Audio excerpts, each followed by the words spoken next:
All right, hello and welcome everyone to our third episode of Script Chat. We do these at 17 GMT on Sunday. Well, for me it's afternoon. We the purpose of Script Chat is to show off all things random map scripting. So, if folks have random map scripts that they've recently created that they'd like to play test, we generally have some people around who are interested in that kind of thing. If scripters want to come and simply show off their work and talk about it, we do that too. We could do some basic tutorial stuff. I try not to get too much involved in the exact details of how to make a random map script because I think that is beyond the scope of what we're looking to accomplish. However, Script Chat and it's not just tech chariot things either. It's anyone at all. Anyone that's got something that they want to show off, we need these people. We need to build a community. So, unfortunately, today I don't really think that we have too many takers. Everybody's been pretty busy lately. So I think what I will probably end up doing is a very simple demonstration on how to make an islands map. I'm going through and I'm looking at the different maps that we have yet to do and have already done for the return of the Rising Eagle Cup. And let me show that to you right now. I've made a spreadsheet summarizing them. So this is what we've got. I need to make a special Arabia map. That's pretty advanced, and it will require Tech Chariot scripting tools. So we're not going to do that today. We have completed Limon, Frurio, and Cripsona, but not in that order. So we've got these three maps taken care of. We're emulating Prairie, an original Ensemble Studios map, Regicide Fortress, and Hideout. So we have planned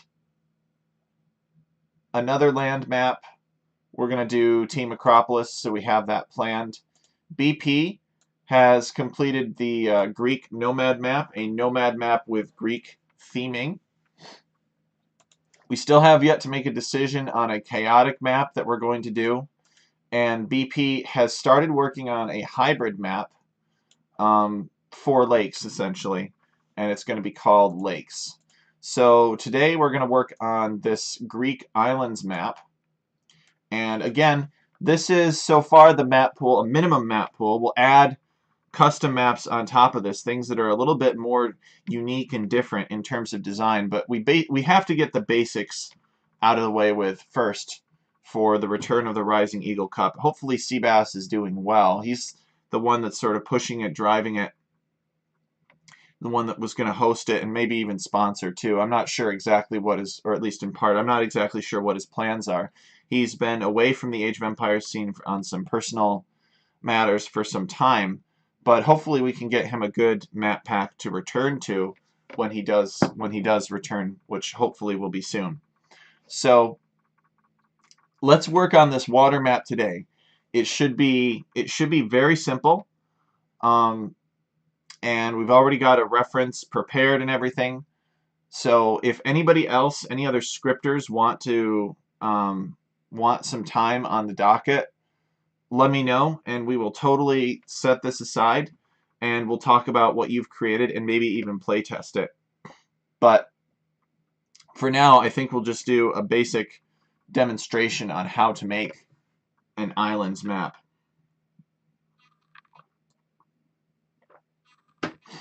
So if we go and we look at islands map that exists already, I've pulled it up and I've named it Greek Islands here.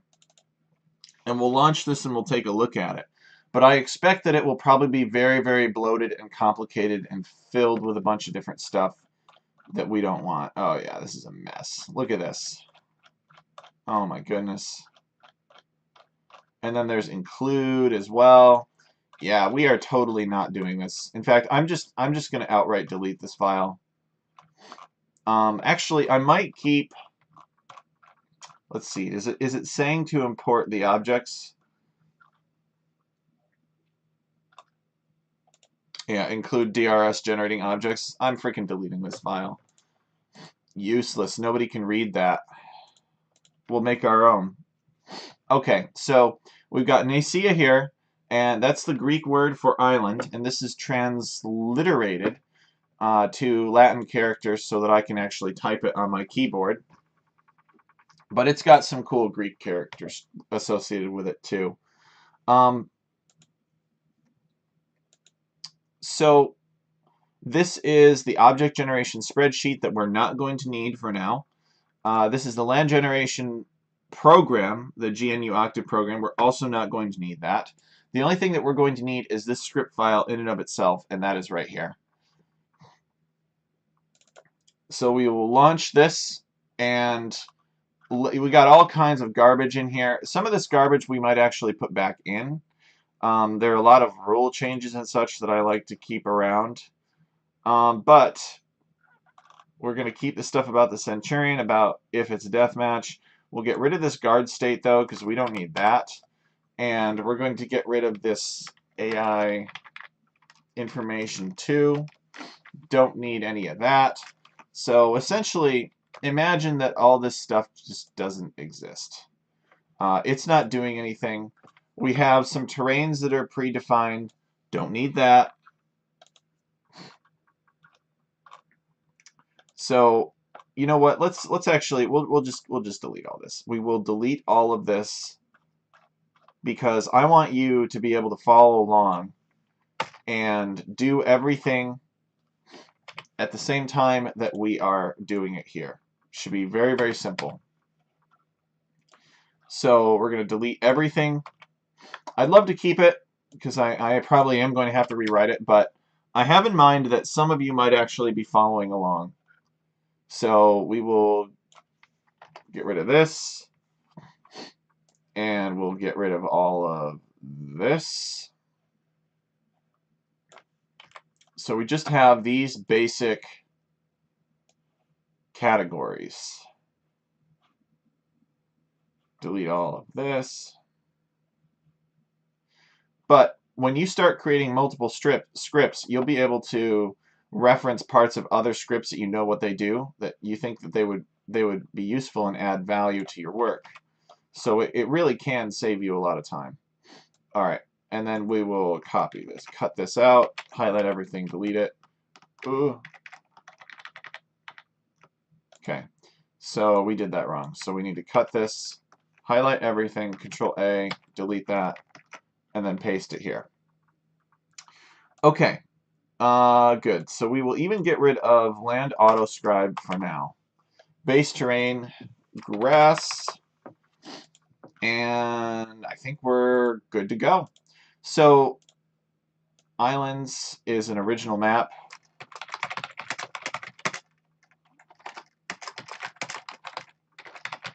To the game and is not considered novel.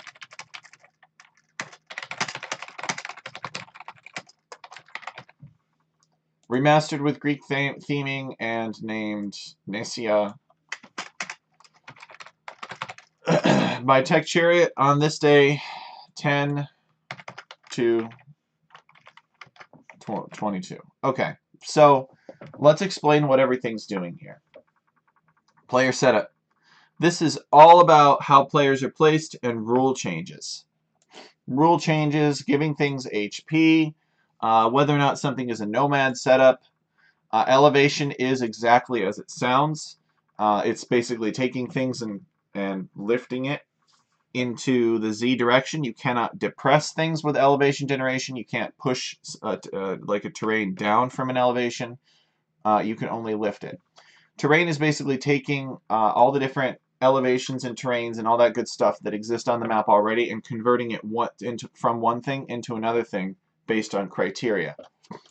Objects are all of the objects in the game. Everything that a player can either control or interact with are considered objects. So units like archers, villagers, fishing ships, all of those things are objects because players can control them. Your forage bushes, your deer, your boar, all of your resources are also considered objects, regardless of whether or not they move and regardless of whether or not they rot when you kill them. Those are all objects too. Additionally, objects could include eye candy, such as the shrubs on the ground. That's how these plant removers work, is they identify the objects and then prevent the game from displaying them. So rocks, unconvertible Gaia structures or units on the map, they're all objects. They're even invisible objects that you can't see. They're doing things like guiding the placement of other objects. So that's objects generation. And then land generation. Lands are something of a specific size that you place that will grow randomly, and they happen in a specific order that's important for random map scripting. So I always put land generation at the bottom because I tend to have lots of lands and I don't want it to clutter up. But this right here, in this configuration that it's shown, this is how the game will approach your script. So wherever you have these banners doesn't matter. The game will go in and it will read player setup first, and then it will read land generation, and then it will read elevation generation, and then terrains, and then objects. And there are a couple of other options too, like connections and cliff generation. We're not going to use connections or cliff generation. In fact, I very often use them. Nobody likes cliff generation. It's basically impossible to control, and connections are difficult to control and usually not very necessary, except in a few niche situations. So we're going to put land generation at the end here. Even though land generation is being done second among all things, it's easiest for me to put it at the end because I usually have a lot of information that goes in there. So islands should be a pretty straightforward script to do. The base terrain for islands is generally taken to be water. We've got here as grass. So let's go and find this in game then. We'll launch the game up, and then while we're talking, we'll do a couple of other things. So go and find the RMS server. It is in the description for this video. There are resources that are useful in this server.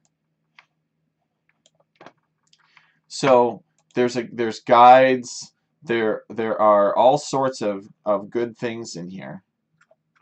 So what I'm using is this RMS guide by Zetnus and Bultro. And there's also a constants list which I'll be using, and then there is a spreadsheet that contains the different types of terrains. So those are the three basic files that I'm using. So I've already downloaded those, and I have them available in a folder for references. But on the RMS server under RMS resources, you can come here and you can get all of the information that you are going to need in order to be able to follow along with me and make this very simple islands map.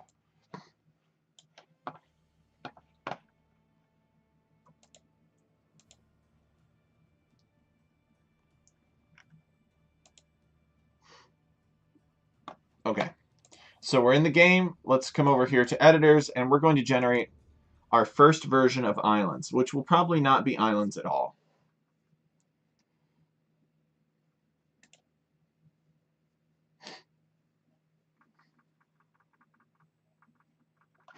Okay, random map.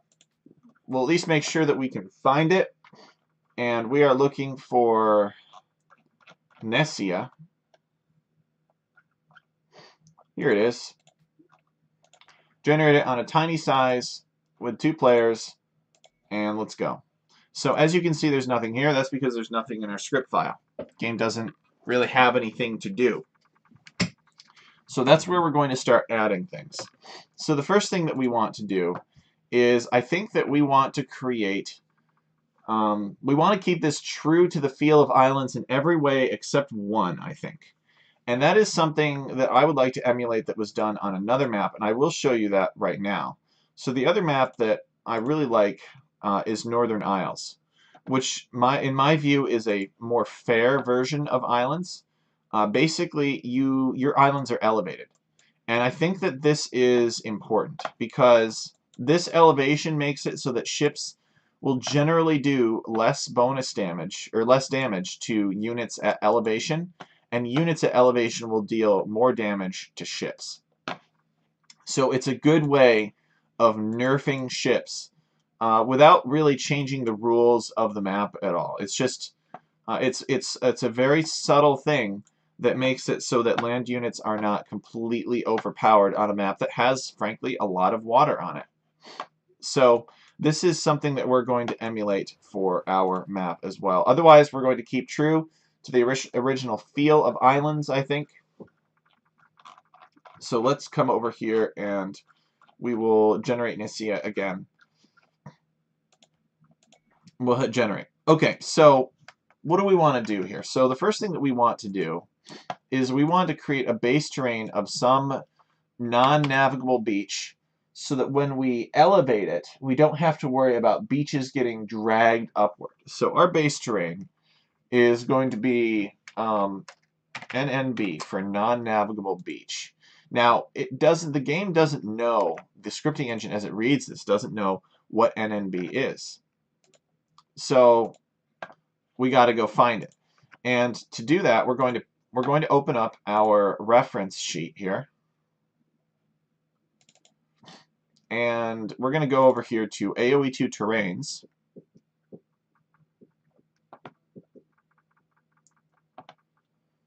And just give it a sec to open here.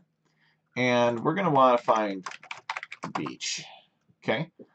Yes. Some waters have beaches, others don't. So it should be in the 80s, actually. Near 80, I think. So beach non-navigable, right here. And it's number 79.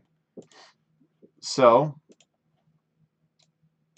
we're going to have non-navigable, I guess we could call it non-navigable beach is fine. All right, so we're going to come up here to player setup, and we are going to define it. So we're going to say constant non-navigable beach 79. So now, when we generate this, our base terrain will just be the standard non-navigable beach. Now, how can we test whether or not it's non-navigable? It looks just like beach to me, and that's fine, right? So if we come down here and we try to put a caravel on this, we are not successful. However, if we try to put a building on this, we can. So you can't normally build barracks on beaches, for example. So this is basically a solid land terrain that simply looks like beach. So it will blend seamlessly into anything else that we have. Okay, perfect. So we have that. What's next? Well, the next thing that we need to do is imagine that we've got this basically this layer of flat land, right? And we want to pour the water in. We could pour the water in right now, but if we did, there's no reason why the water wouldn't just cover everywhere. We want to create the islands themselves. So let's come over here to land generation, and we're going to start on create player lands. Just like that. Now, if we create player lands and we have so few arguments, we actually cannot have these curly brackets without having something inside of them. If we create player lands in that manner, nothing happens because we haven't given this any information at all. So let's come in and let's look at our reference here and let's see what we want. Well, I think that we would like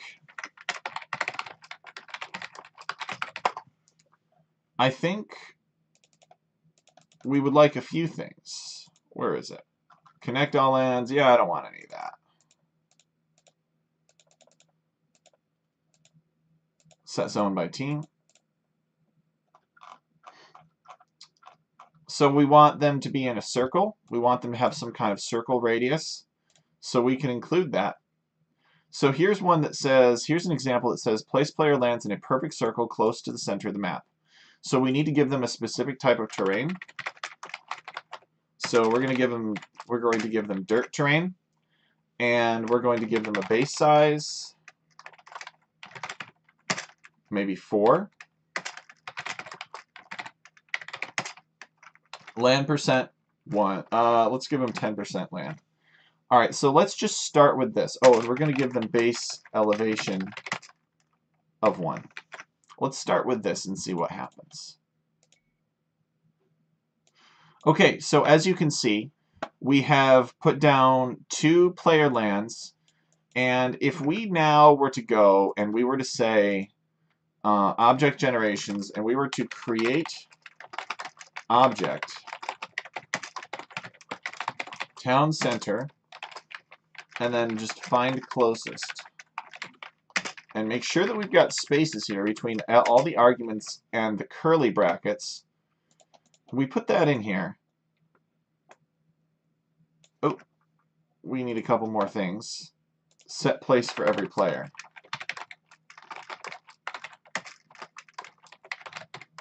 Meaning make one for all the players. Okay, so each of these islands, what will be islands anyway, right now we've just created these mounds, if you will. It's kind of like real life, right? Where the water comes in and it fills the areas of low elevation.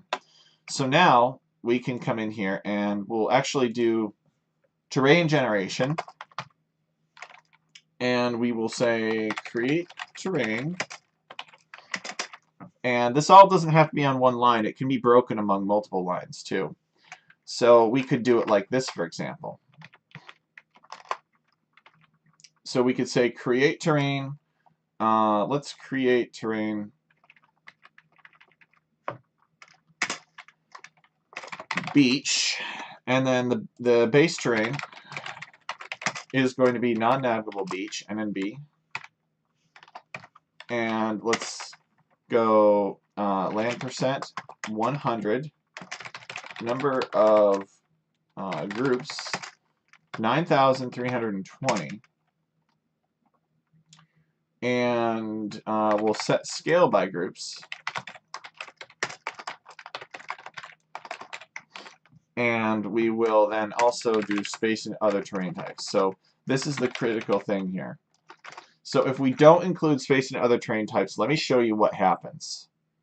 So it's basically going to go through and it's going to find every single tile of non-navigable beach that it can and convert it into beach. So if we save that and we run it, we'll get our 2 islands, right? Doesn't look so bad, huh? But now watch this. Watch this.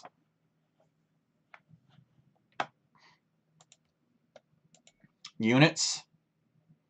We try to put a caravel down, and the caravels can now come all the way up here. And this defies gravity, and it defies logic. So we cannot allow this to happen. So surely we cannot yet make that transformation. So we got to do a couple of things. The first thing that we need to do is we need to make sure that whatever spills up over here, and let's say that we comment this out, right? And we generate it again. Okay, we still have beach-looking terrain that is at elevation here. Now, the good news is if we went and tried to put a caravel down, it will not go there, because remember that that is actually secretly a solid land terrain. It is not actually beach terrain because we haven't made any beach terrain yet. Our base terrain is this solid beach-looking terrain. So what can we do? Well, the first thing is we want our islands to look a little bit more. We want whatever is up here at elevation 1 to all be dirt, right? So let us come over here and let us actually say something different. Let us say that we wish to create more dirt, and we're going to condense this into a single line so it's easier for me to read, and it takes up less space. And our base terrain is going to be this non-navigable beach. We want 100% of the land to be changed in this manner that is legal, that fits within the other parameters. We want it to do 9,320 set scale by groups, and we want to do height limits. Height limits of 1 to 1. So between the height limits of 1 and 1, it will take every single tile of non-navigable beach that it can find and convert it into dirt. So now that we've added that line of code, we'll preserve this seed of the map, and then we'll hit generate, and we'll confirm that indeed these tiles become dirt.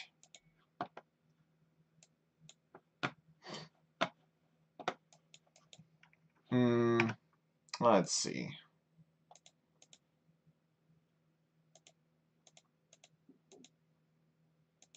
Land percent 100. Create terrain dirt. Base terrain NNB. What's going on?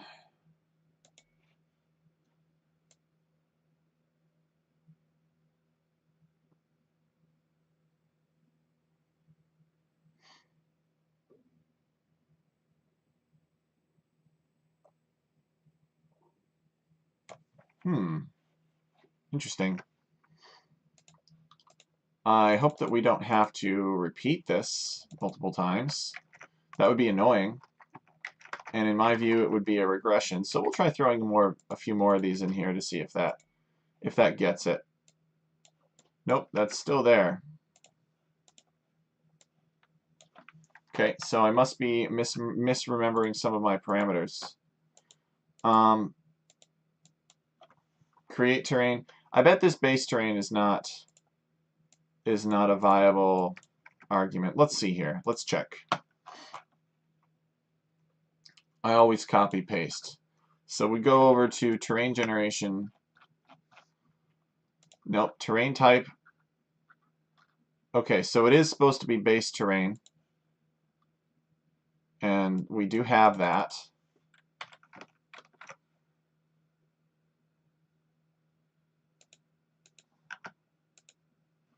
I bet it's number of clumps, maybe. Let's go to the skeleton syntax. Here we go.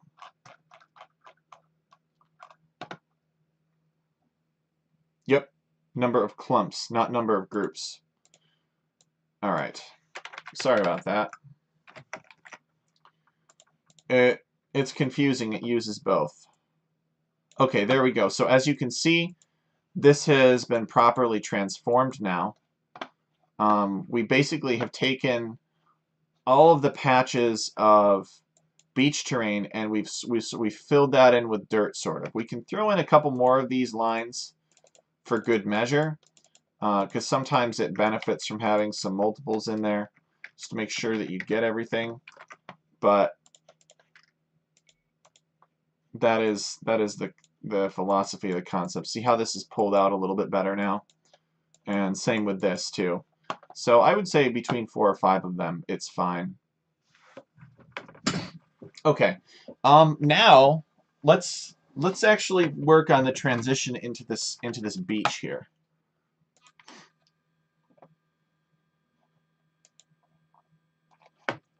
So to do that, let us actually illustrate what terrain masking is now.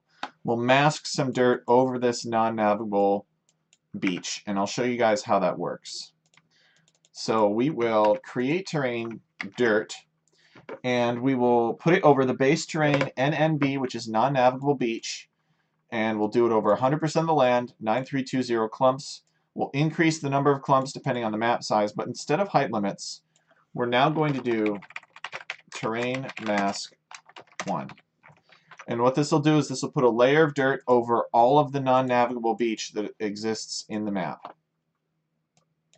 So as you can see, the dirt now is blended with this non-navigable beach. I think that looks a little bit better for a transition. But you say, isn't this a reversal? We don't want dirt in here in this basin. We want water. So we can make that happen too. A lot of this stuff is done with terrain generation, actually. So we will now create terrain real beach, and we will replace all non-navigable beach with that, but we don't want the terrain mask. So we'll hit save, and then we'll generate. And there is a problem, though. We basically have undone this slope, and we've made it so that caravels or any ship can come up here and they can actually get ship bonuses which again defies logic and defies reality because it defies gravity, and no one defines gravity. So what we need to do instead is we need to say that this beach terrain that's replacing all the non-navigable beach must have a spacing to other terrain types of 1.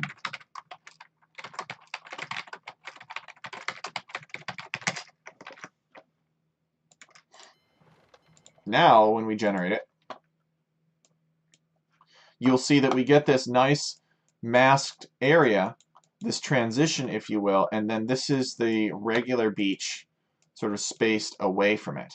And we also, since we're spacing to other terrain types 1, we have the option to set flat terrain only for those rare instances in which it might want to be at an elevation like it is here.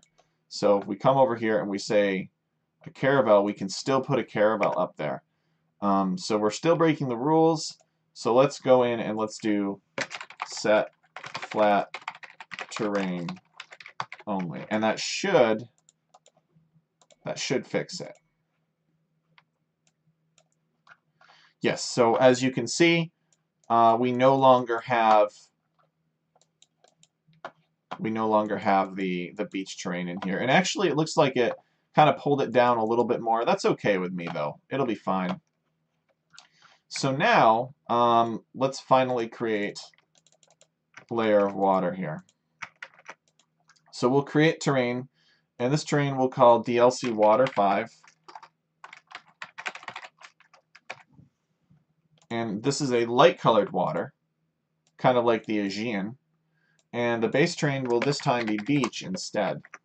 Space and other terrain types will be 1, and we could include set flat terrain only because it's not going to hurt anything, but this should already all be flat terrain. So now when we generate map, you can see that we've got our beaches and our islands, and it all looks pretty nice in my opinion.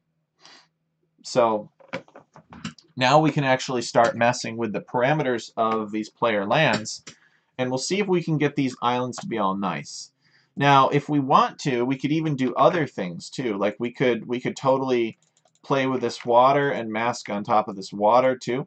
So we could do just terrain, create terrain water, for example, and we could do space and other terrain types of something like 2 or 3. Maybe we'll do 3, and we'll use base terrain of DLC Water 5, and then when we run that, we'll get this transition right into another type of water. So it's a very, very powerful technique. It's very useful. I like it a lot.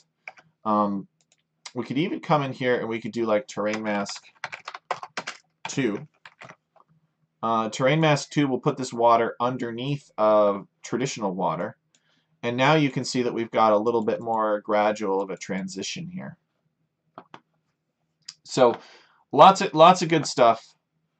Let's move on to manipulating the shapes of these islands now. So right off the bat, I think these islands are a little bit unfair, right? A little bit worrisome. Number one, we change just a random placement. I mean, you have no idea where these islands are going to be. That's kind of almost a fun part for it too, is that these islands are perhaps a little bit smaller. And there basically are no rules as to where these islands appear. So a player like this might have a big advantage. Maybe there's a big wood line back here that he can chop, whereas this player is pretty much entirely surrounded by water. So there's not really anywhere that he can build. So let's see if we can add some things to let's see if we can add some stuff to the land generation here, create player land specifically, that makes it so that this player, these players have a little bit more consistent of a spawn. I think the first thing that I want to do is I want to add a circle radius. And we'll do like 30 and 0, something like that. And I think we'll put this like right here. Doesn't matter where you put it. But this means that the players will be arranged in a circular pattern, 30% of the map width away from the center. So here we go.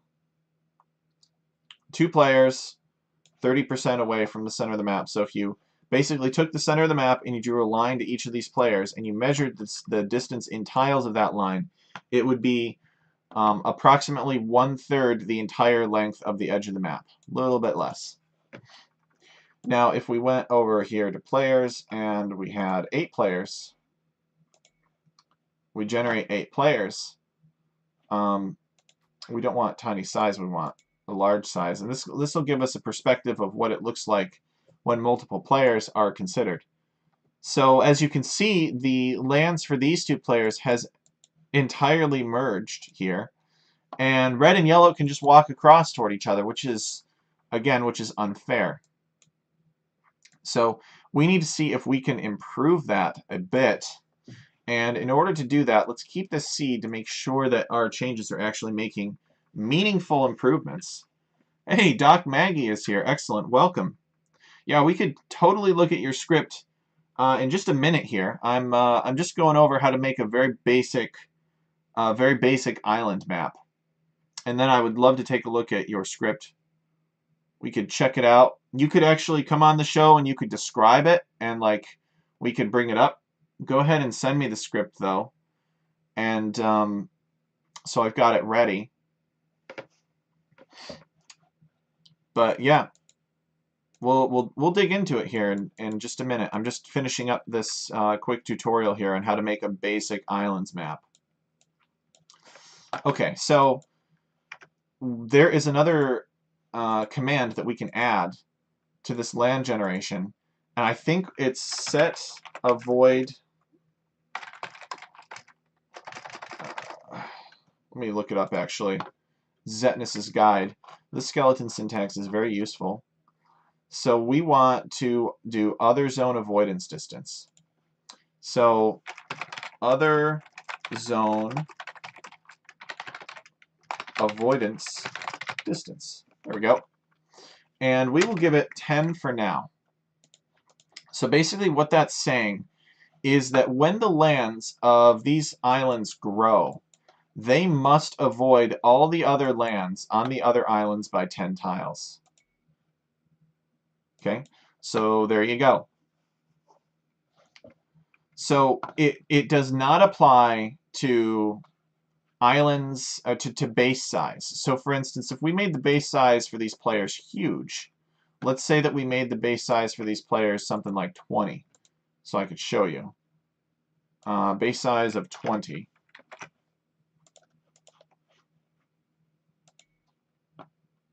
So as you can see, I've made the base size 20, and the scripting engine has instructions to grow such that the lands constitute, what is it, 10% of the total area of the map. So, but as you can see, that growth notwithstanding, because the base size is so large, these player lands still intersect, even though they are told to avoid each other by 10 tiles. That is because the 10-tile avoidance is for the growth of the land beyond this base size. It does not apply to the base size itself. Doc Maggie says there are a few issues, primarily because it's intended for 2 players only, and it only works on small 3-player map size. Just because I want to test it out as a 1v1 map for now with fixed starts. Yeah, we should definitely be able to do that. There should be some folks in chat who are interested in playtesting the map. Everybody wants to come wreck tech. At the very least, if we can't find anybody, I will test it against you. I don't know what your ELO is. I'm around mid-1300s. But the good news is there's plenty of handicap now. You basically can do a 1v1 against anybody. Okay, so this is too big, obviously. We don't want our islands to look like this, but there is kind of an important catch, right? And that is that if we increase the base size and we dial all these parameters and we adjust it, the larger the base size is, the more likely we are to have a circular island, an island that has a relatively uniform distribution of land. When we do that, let's say that we didn't do that actually. Let's go back to the original base size of 4 for now, just to show you guys what this means, and maybe we'll increase the land percent to 20. So we get a little bit bigger of islands. Okay, so let's say that we did this, for example. And we've got this gap between the players, and this is good. And I know this looks like it's less than 10 tiles, but remember we're doing lots of terrain relayering and stuff. So we're actually getting a little bit of change. If we wanted to increase that, we could just increase this number proportionately. It's fine, right? We'll increase this to maybe say 16. Okay, so we'll generate this again, and the gap size will be a little bit larger. So here's an example of a map whose player town centers could be ranged by ships. Okay, only a few concrete issues. We can help you with that. So we got ships here that could reach Red's farms. That's not fair, right? Because if Red wanted to retaliate against Blue, the closest that he would be able to get would be right here, but Blue still has space to build farms here, right? Blue could still build these farms. Point is that these land generations are not fair. Doc Maggie says, we don't have to playtest it now. I only have a few concrete issues listed at the top regarding the map generation itself. That's my main focus for now. I'll send you a DM on Discord with the script. All right, excellent. Sounds good. We'll take a look at it. Okay, so these farms are much safer for Blue than they are for Red. So in order to respond to this, in order to change this, we would need to increase the base size so that Red would be guaranteed a certain distance within which galleys cannot reach. So we would come over here to base size, and we might say something like 8 to give Red a little bit more space on this seed. So as you can see, these islands are a bit more fair. Now let's do another thing though. Let's come down here to tiny and generate the map on tiny size again. We should choose a number of players that's appropriate for tiny map size. And okay, it looks like we are able to pull this off. These still look to be relatively consistent, although look here. Red has a private little pond back here. Could you imagine if you were Red and you were exploring back here and you found this and maybe you had a couple fish in here? You could build a dock in here, and that would be unfair to Blue, because then if Blue goes aggressive, he can't raid your dock. Okay, Doc Maggie said, listed at top equals as comments at the top of the script. Oh yeah, sure. No problem. And plus I also have you here as well. Okay, so we don't want to allow this. We don't want this gap here. So what we can do is we can come and we can specify some border avoidances. So we could do top border,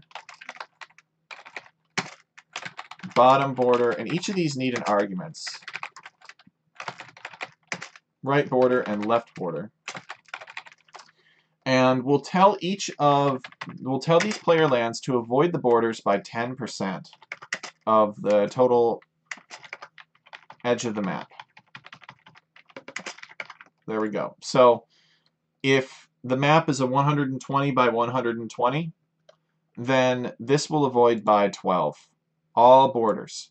So let me show you guys what I mean by the different borders.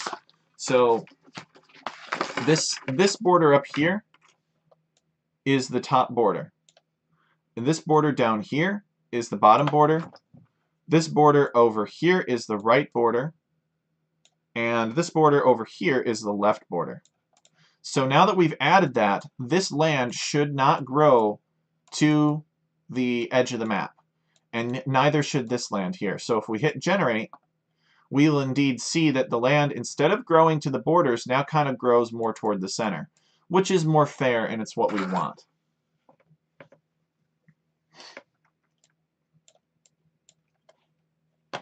Okay, good.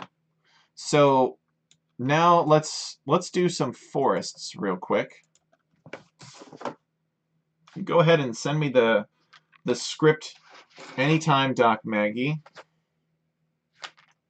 Hope I'm pronouncing that right. Okay, so if we're going to do some crude forests, and there is a way of doing like exact player-controlled forests a little bit more fairly, but let's just come in here to terrain generation. Oh, okay. Okay, you're making a few adjustments, and the timing should work out great. Okay, so we're going to create terrain, and we're gonna create some palm desert forest. And this is real basic here. I actually don't think it matters too much on islands.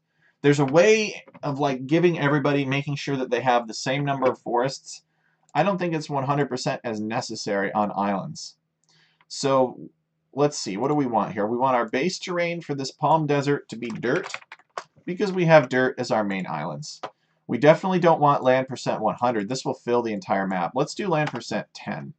And let's, instead of 9,320 clumps, let's do something more like 60. We will set scale by groups.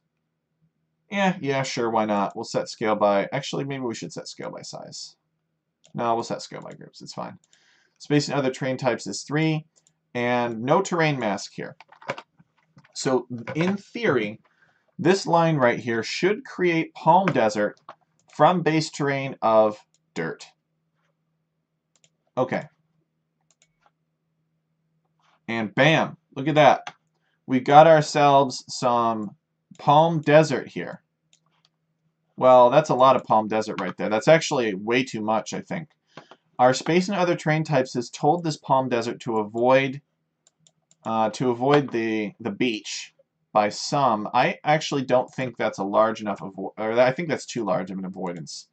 So let's decrease it to 2. And then I also think, looking at this, that we clearly have way too much palm desert, right? There's no space to build anything. There's no space to build anything. So let's reduce the amount. Let's change it to 4% and see what happens. And 4%, I can already tell you, is very little. Okay, so we got lots of little forests here. This is looking much more reasonable, but this player town is still very crowded. This is a bad thing. We do not want this. This is not good. This will make it very hard to manage an early economy, take your resources, etc. Thankfully, there's a command that's built into the scripting engine, or that a scripting engine can read, and that is set avoid player start areas. And we'll add that, and we'll set that equal to 12. So now, when we generate it, these forests will avoid the player starting areas by 12 tiles. So we have a lot more smaller forests, I think. We could adjust this to get a more appropriate feel, although I think building might be something of an issue here. Yeah, so I think we need some fewer number of forests. So maybe we set number of clumps equal to, let's say, 24. Let's see how that works. Okay, so I think this looks a little bit more reasonable. We may actually reduce the number of forests beyond that if we wish, but in this case, they should be relatively evenly distributed among players. And you know, something that we could do, let's play with this a little bit more since we've got some time. So let's come back here and we'll say that we want 12 clumps and we want them to take up 2% of the total land.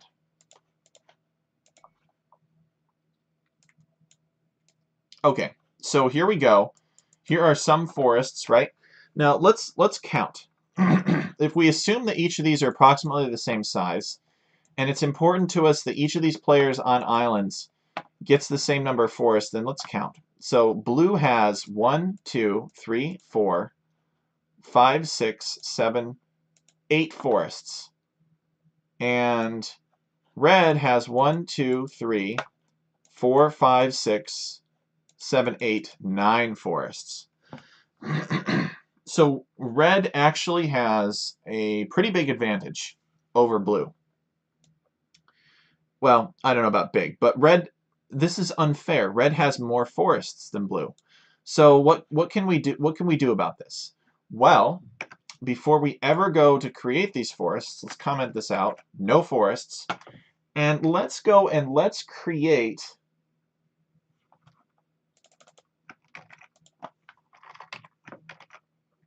a different type of terrain, and I'll just kind of show this right now. So we're going to create terrain dirt 2, and we're going to create it from a base terrain of dirt. Land percent is going to be 100, and the number of clumps is going to be just 1, only 1 clump. And we're not going to scale it or anything like that. We're not going to, space to other terrain types, etc., and we're not going to avoid player starting areas. So basically, one of these players is going to have an island that's made out of dirt 2, and the other is going to have an island that's made out of dirt.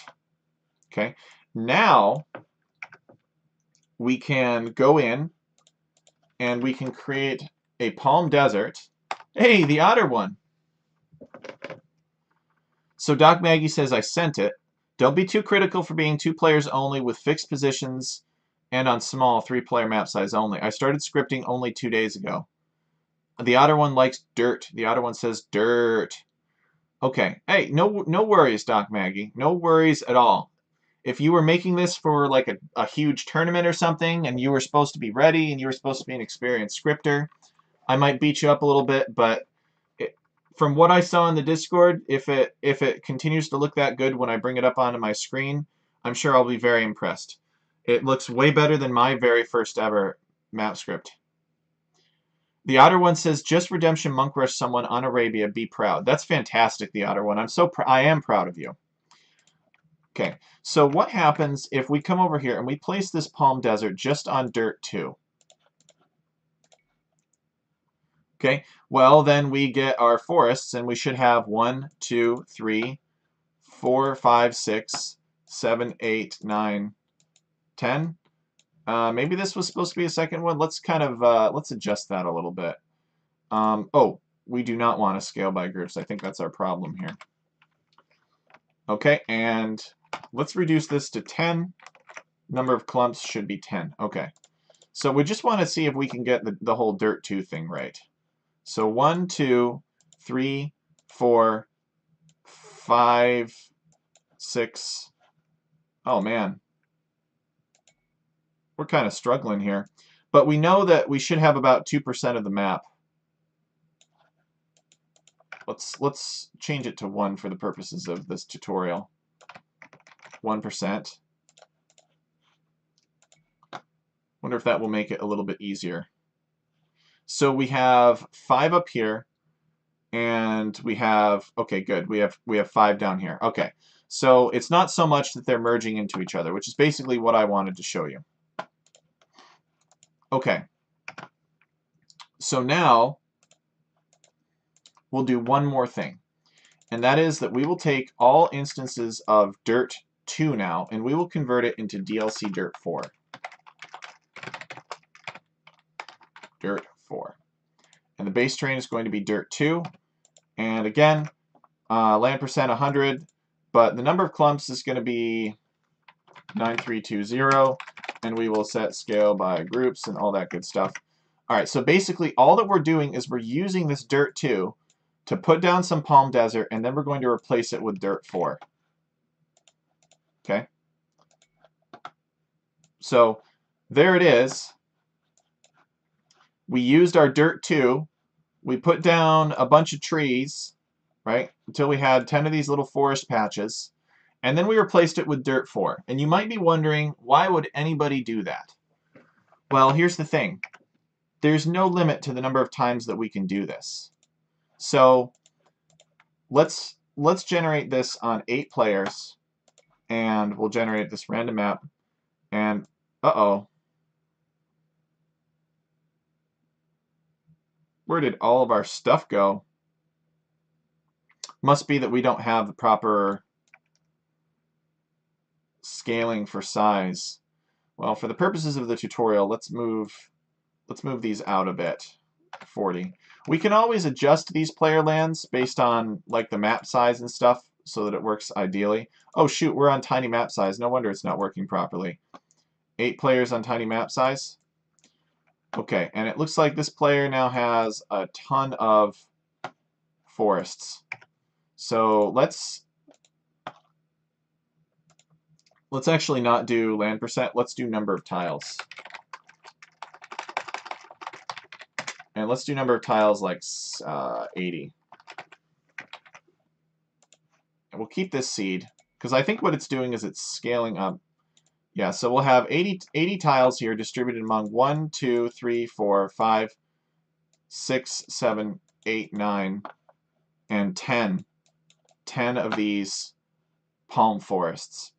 And what I wanted to show you is that this is the one that it's done so far. But we could take that, and assuming that we got all of our parameters for like the shapes of the islands and stuff, and we had all that figured out, there is no reason why we can't take this and repeat this. We'll give this a little comment here, and we'll say creating forests. There's no reason why we can't take that and repeat it 1, 2, 3, 4, 5, 6, 7, 8. 8 times. So 1, 2, 3, 4, 5, 6, 7, 8. Okay. So now that we've run that, you can see that each of these islands has 10 palm forest on it and the same amount of forest. So it's a lot more lines of code. It's more work for sure, but these islands all have the same amount of forests on it. Now, the amount of forest notwithstanding, right? You'd have to go in and you'd have to tweak, because this is clearly not enough forest for a map that's supposed to be all Navy-based, right? But that's the concept. And if you don't like the look of DLC Dirt 4, you know, you can always go back and change it now. You could go and you could say create terrain, and you could go back and you could create terrain dirt from base terrain DLC Dirt 4.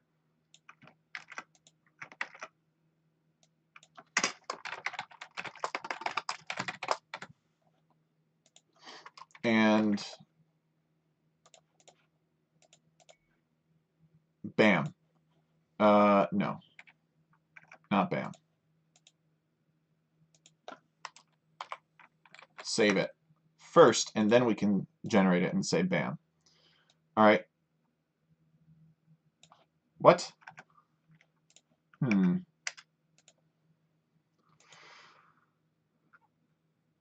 percent 100. Oh, shoot.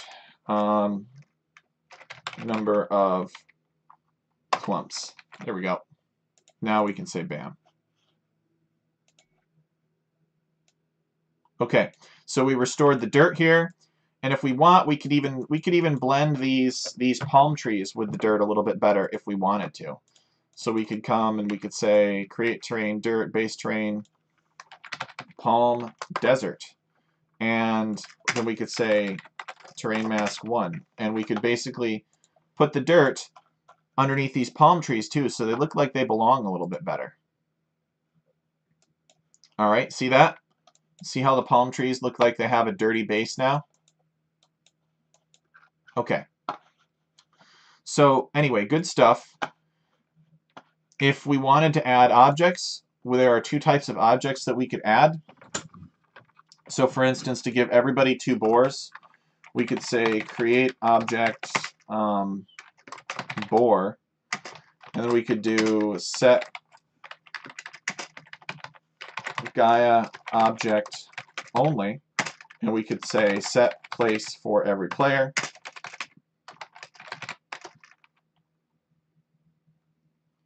Min distance to every, or min distance to players.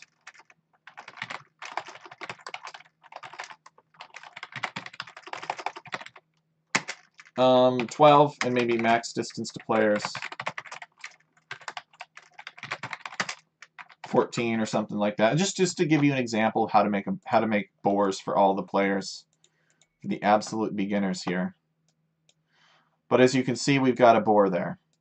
Okay, so if we wanted 2 boars, then we could come in and we could do number of groups 2 and min distance group placement.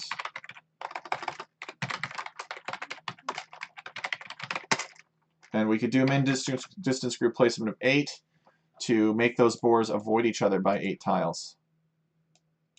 So now that everybody has 2 boars as an example.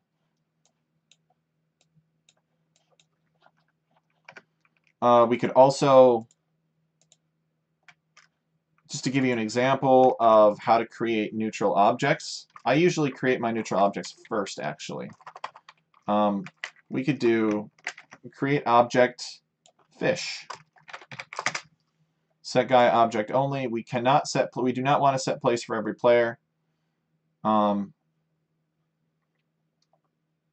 maybe we'll do a min distance group placement of 6 for these fish. And these fish should automatically spawn on the water because that's what they are allowed to spawn on. There's only 1 fish that we've created though because we forgot number of groups.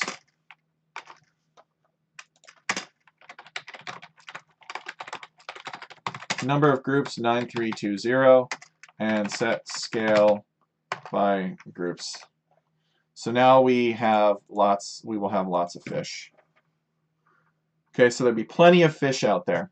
One final thing that I want to show before I work to help the viewers here is we've been at this for about an hour.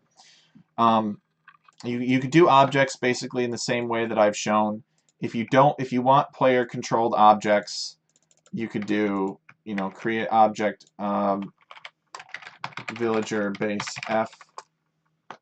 You just remove set guy object only and maybe decrease min distance to players to like 3 and max distance players to 4. Because the maximum is how far away it is and the min distance of players is how much it stays away from the town center. So this is place within and this is place outside of, essentially. And we'll do 3 groups here and maybe we'll do min distance group placement of 1.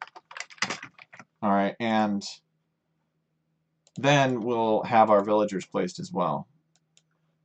You can see everybody gets 3 villagers in this way.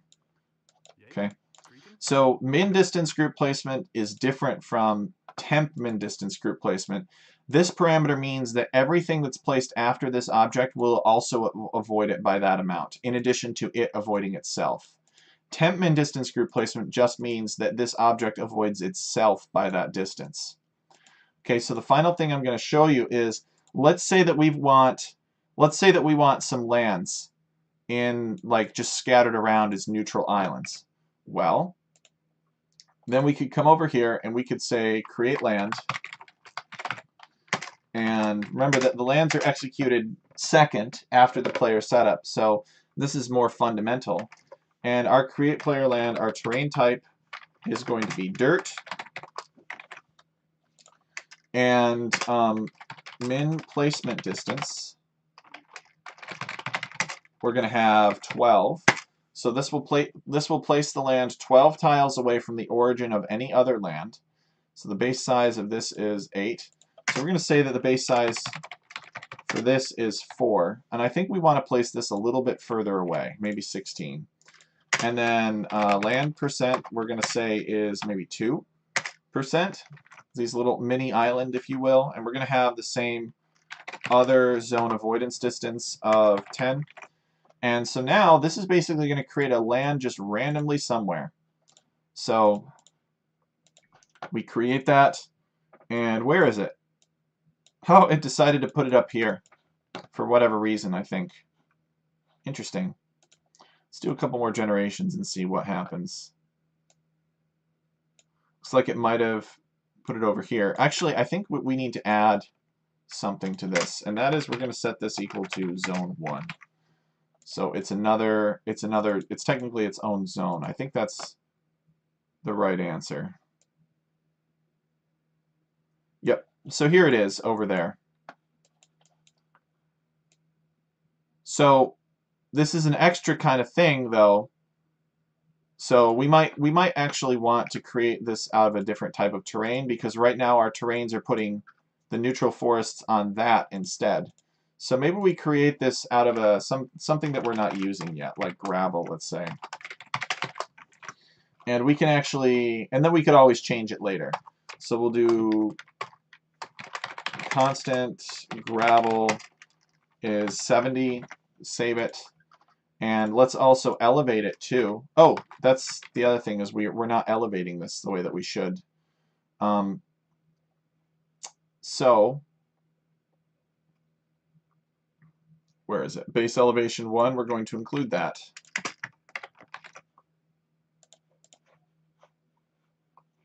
Otter is lurking. I don't have a command for lurk, Otter. But there you go. We got a random gravel island here. And we can probably reduce the land percent of that gravel island to 1, change the base size to 2, and maybe increase this other zone avoidance distance to 20. And we could always go in and change that gravel to something else in the terrains, but as you can see, here's our neutral island now. And that's just where it appears. And looks like he wants to show up right there. Let's reduce this base size a little bit more. It's already quite small. We could even change this to number of tiles if we want. But the fun part is we can create lots of these. Like, there's no reason we can't go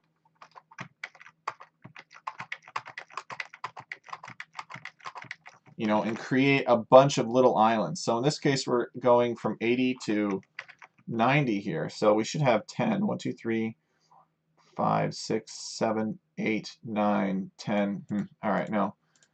We have 11. Must have miscounted. Okay, and we can create just a bunch of cute little islands here. Now, sometimes you got to be careful you don't create too many because they will merge together. But that's sort of the idea here. So maybe we only want, just for funsies, and I'm gonna tweak this and adjust this later, make it my own. But there you go. We can actually do like number of tiles too. Beware though that they will tend to avoid the corners of the map. That's just a hard-coded feature. So if you have any questions about putting a neutral island or a neutral land in the corner of the map randomly, let me know, and we'll sort that out for you. So anyway, just a real basic rough tutorial on how to get started on an islands map. Now we're going to go take a look at the script that Doc Maggie sent. I hope I'm pronouncing that correctly. Where are you from, Doc Maggie, if I might ask? All right, we will. Only works for 2 players and small. All right, so let us download this and we will take a look at this. Give Doc Maggie some advice.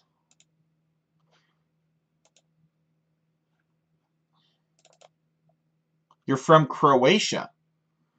Okay, I think I know where that is. That's in the Balkans.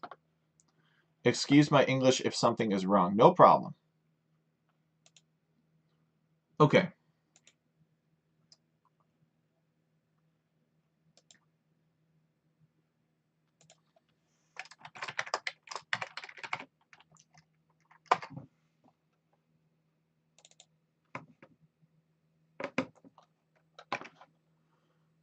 Okay, so we're going to download this. I am from the USA. Oops.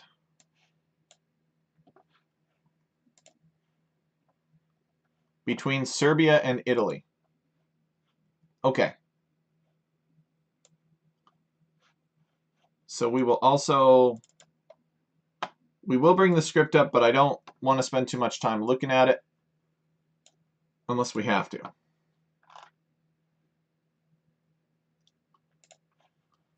All right, so let's back out of this, and then we'll bring that up and we'll see what we can do to help.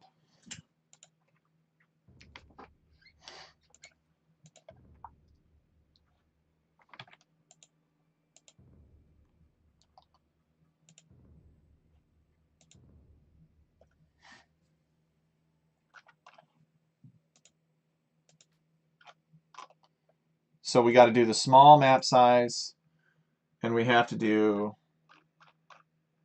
find map here.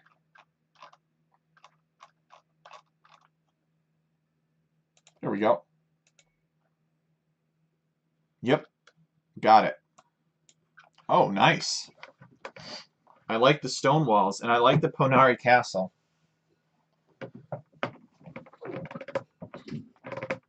Don't forget small 3-player map size. Okay. Yeah, this looks really cool. You got some neutral stone out here.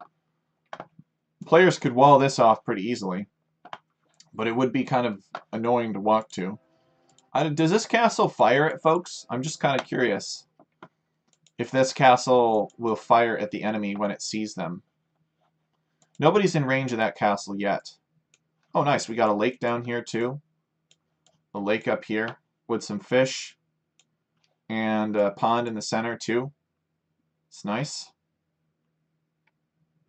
No auto murder holes. Well, that seems fair. Unless you're Teutons. Okay. So let's see. Let's bring up the script file. I like this, though. Why did you do the small map size instead of tiny?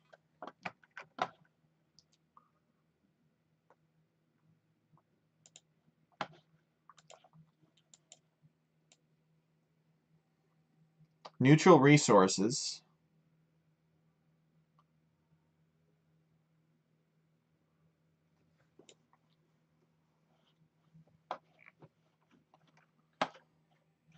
Okay. So, all right, so let's take a look at the notes here.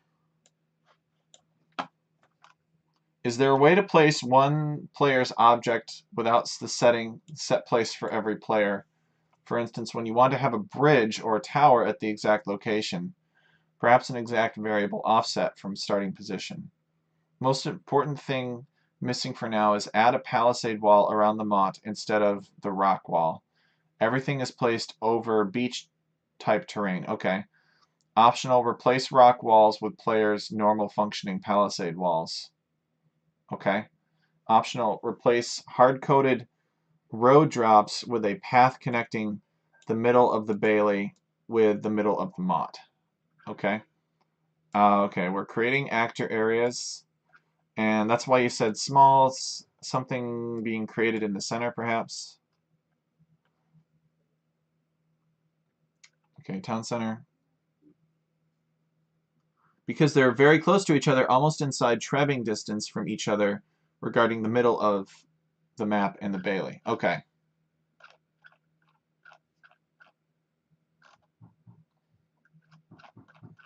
Okay, some additional resources.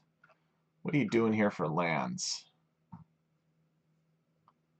Let's do, okay, land position. So the land position is static.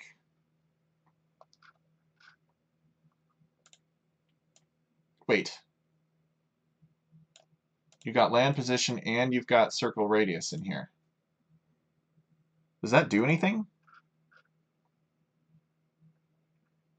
I don't think that's right.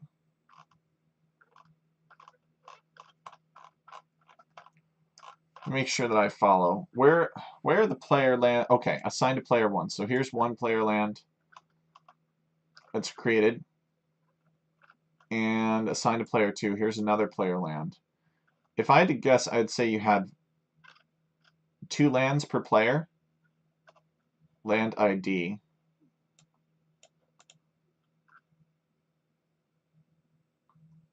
Oh, you copied some from some other maps. Okay.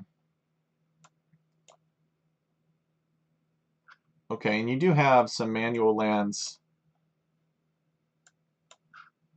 Okay. All right. Yeah. So that's very confusing. I'm not gonna. I'm gonna try not to worry about that, unless I have to. But that's not really what you have questions on anyway. I'm just curious how you put it together. Only 22 clumps. Okay. So I guess place one player's object without setting the set place for every player. I think if you place on specific land ID, you can achieve that. When you want to have a bridge or tower at the exact location, perhaps an exact variable offset from a starting position. The most important thing missing for now. Okay, so is the question, how can I put bridges here instead of roads? Just want to make sure that I understand. I think this looks actually like a very convincing bridge, but you might disagree.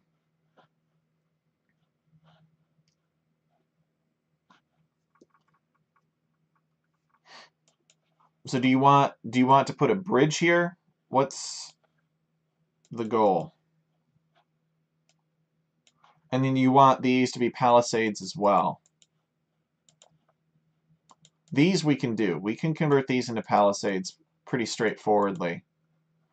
Or was it another palisade that you wanted on the outside? So do you want like a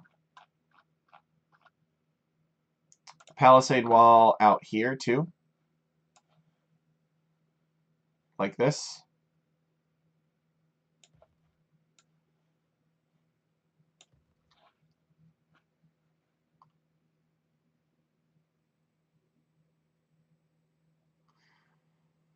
Okay. This bunch of road 2s is the road from the middle of the Bailey to the middle of the Mont. I know there are some path generating sections which I haven't looked into yet. Okay, so it's this right here that you want to convert into a bridge, this area here. So if we had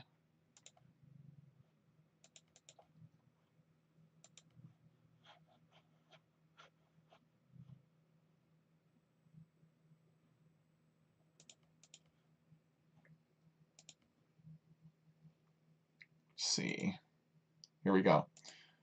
So you want something like this.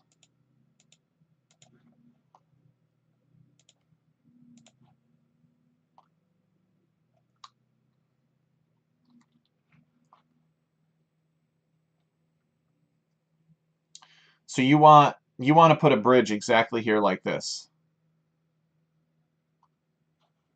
If you wanted it to be a bridge.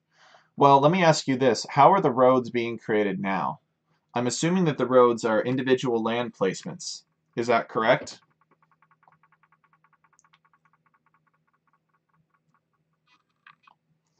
All right.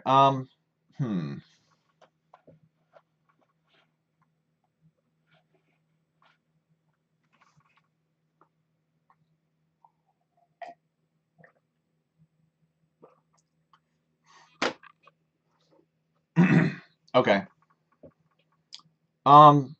Yes, I think you can put a bridge there, but it will not be easy.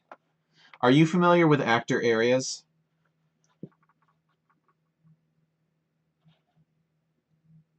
Oh, it's all right. I didn't know anything when I first started either, but I could still make stuff like this. Actually, I couldn't quite make stuff like this, but you get the idea. I didn't read any of the guide. I'm not much of a reader. So, are you familiar with actor areas?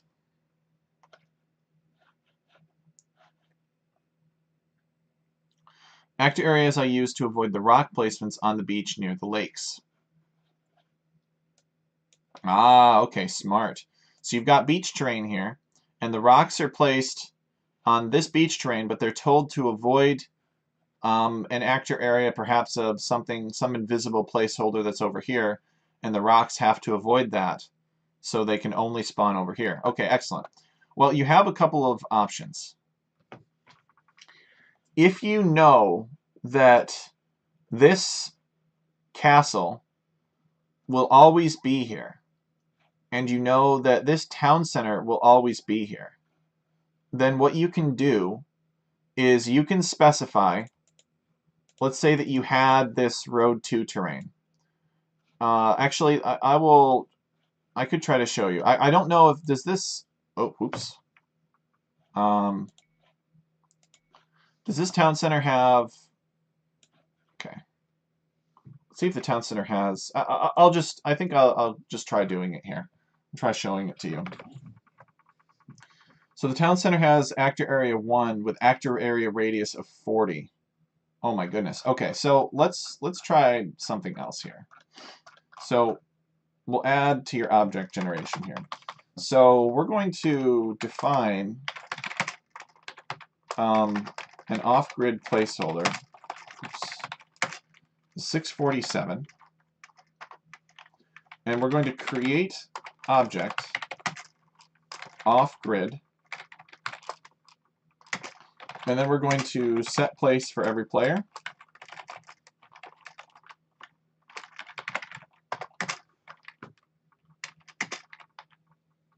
Okay, and then we're going to do find closest. Oh, and we're going to do actor area, some very large number that you haven't used yet, probably. 9,999. So then we are going to,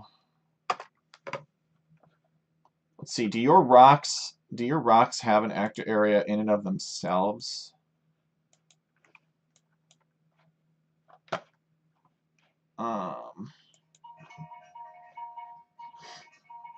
It's okay if they don't. We can find that. Okay, so now actor area 999 and then actor area radius. Maybe we make it something like, I don't know, 20. Hey, Smokey, how's it going? Welcome. Let's see, let's measure. We'll use the gold standard for measuring, the Fatoria.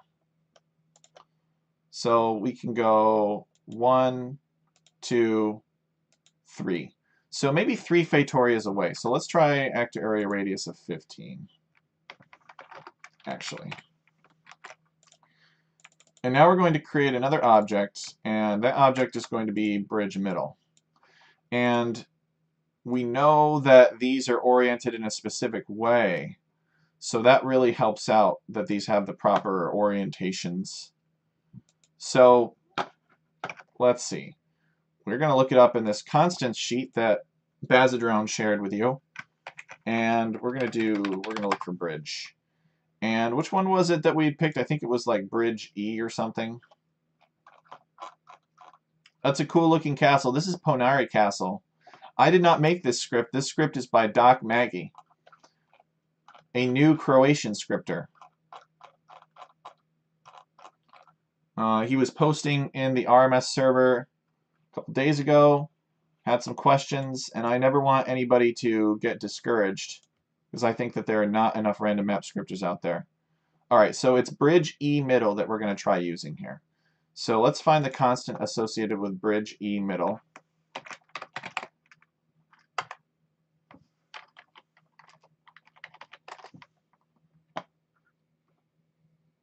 We could also look it up in the Advanced Genie editor. Bridge E. See if that narrows it down a bit. There we go. Alright, that is 1551.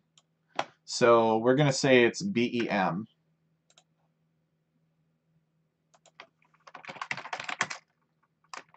Bridge E middle.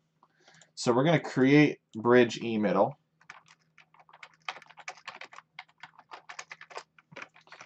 And we are going to set place for every player as well. We could set Gaia object only, actually, although I don't think we have to, actually. This is also going to be find closest, and we're going to place this within actor area. Okay,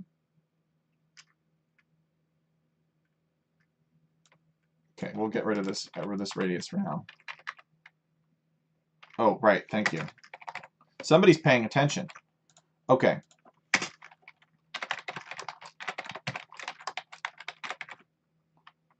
Avoid, I think we want actually avoid actor area. We want to avoid actor area number 9,999. So now when we generate it, we should have some bridge E's that are approximately in this location. Oh, no, they won't necessarily be, because we have to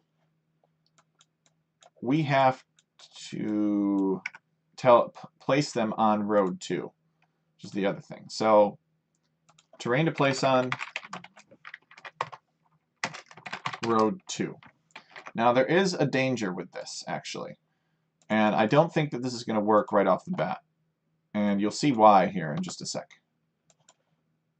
It doesn't work at all. What? Wait. Aha! This one gets one. This one does not get one. But it looks like 15 is about right. Maybe a little bit more. Maybe like 16 or 17. Why does it not spawn here, though? Actually, we should check these other crossings carefully. Nope. Doesn't spawn there. It did at the top as well. Wait, what? So I see this one. Oh. Yes, you're right. You're right. Here it is. I missed it. I couldn't see it, but yes. It did spawn there. For blue. So blue got his up here, and red got his in the right spot. So what we should do is, for these gates, wherever these gates are created, we should create another actor area and tell these bridges to avoid that actor area as well. So let's see if we can find the palisade gate here.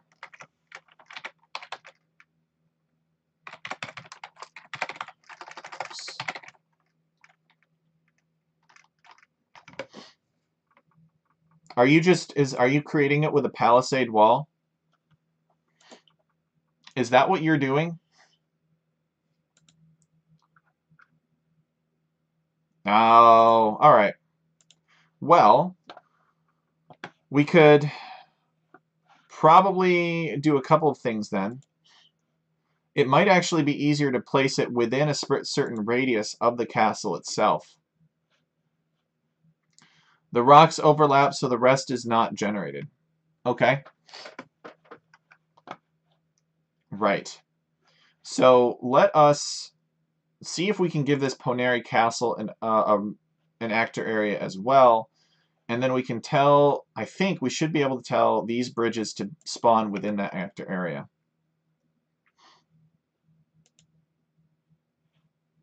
We get an entire wall. Exactly. That's right. Okay, so let's come back here and let's find the Poneri Castle.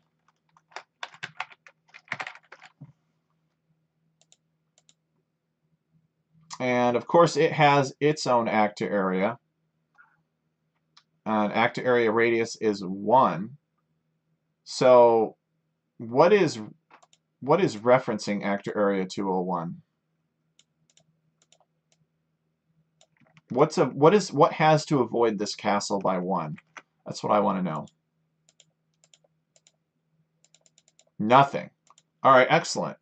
So I guess that means I'm free to screw with it.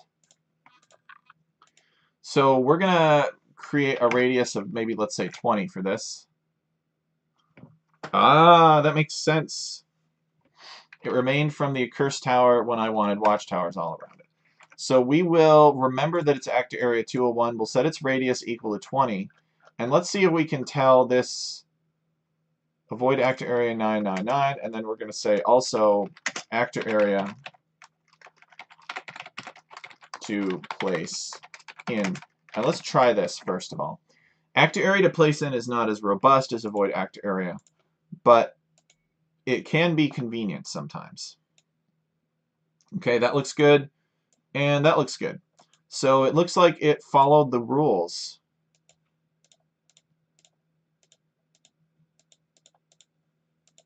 That's approximately right. I don't know how good the clocking is, like if the rocks, one way or the other. So I think what I'm going to do actually, is I'm going to get rid of those rocks. Where are you? Rock.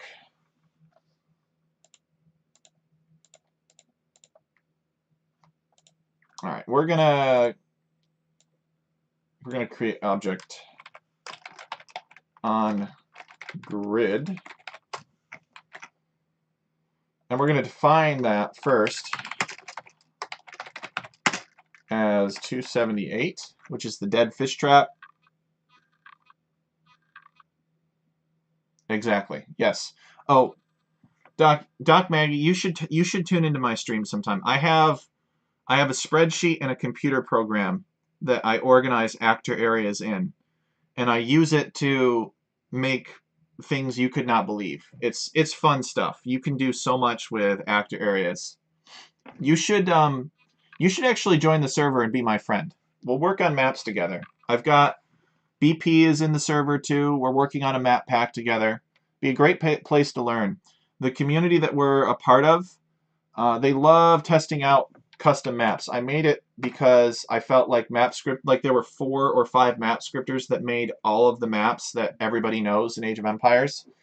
And so I wanted to create a community where if you weren't some really well-known scripter, that people would actually play on your maps and care about them. So that's what it's all about. Okay, so we're going to create on-grid placeholders instead. And we're going to place it on the beach, and we need to go, and then we're going to do a second object here. And this is an old Indian trick. Palm tree. So we're going to get rid of those rocks, and we're going to replace them with palm trees.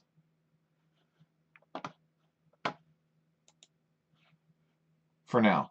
Just because I want to demonstrate something.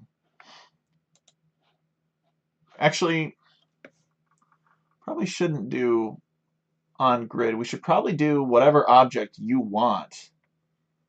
But I'll show this for now, and then you can go back and modify it, because I think it is possible to have the best of both worlds here. I just first need to familiarize myself with the whole scripting dictionary / options. I don't know about first. You could do it at the same time. Okay, so no palm tree, probably because palm tree is not a correct designation. So let's see if we can find it. Yeah, there's no underscore. It's just palm tree. So let's go and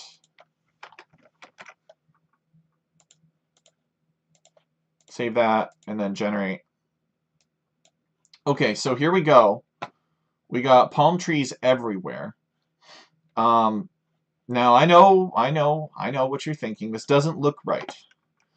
But we can totally get rid of these palm trees at the start of the game. So we can come up here to the player setup, and we'll do a couple of things first of all. We'll do effect amount, and we'll do set attribute. Do actually Gaia set attribute, I think. We'll do set attribute for now. Just hear me out on this one. And we'll define on grid placeholder here, 278, and we want it to go away. So we'll set attribute for the on grid placeholder and attr storage value, and we will set that equal to 0. So this will go away immediately.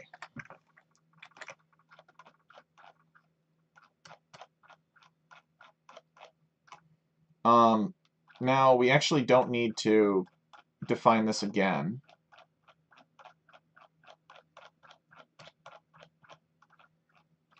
Where is it?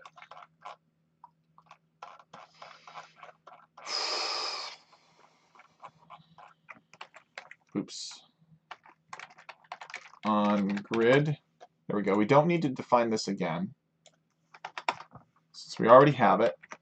This effect amount, this statement right here will make it so that the dead fish trap does not appear at the beginning of the game. And then the other thing that we're going to do is we're going to come over here and we're going to say effect amount Gaia set attribute.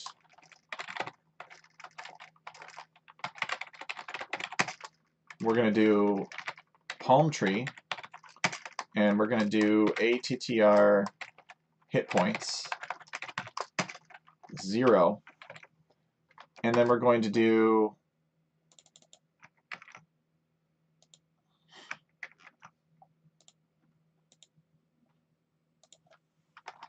should be able to get rid of it this way too. So whatever the palm tree's dead ID is, set that equal to 0 as well. Let me actually look to see. I should have it in another script what that line actually is.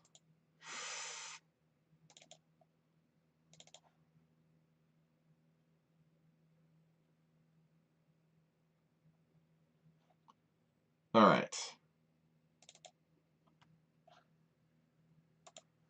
So this is from everybody's favorite map, Akil. Here we go. So we do something very similar here, except we use a pine tree.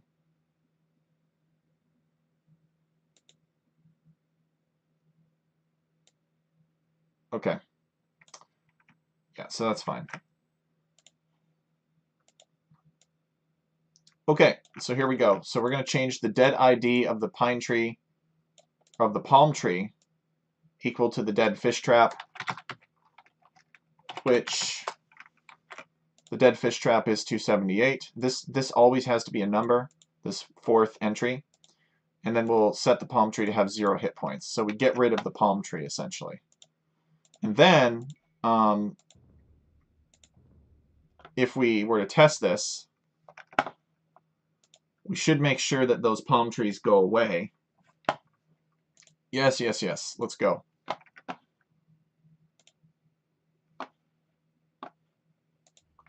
So single player, skirmish.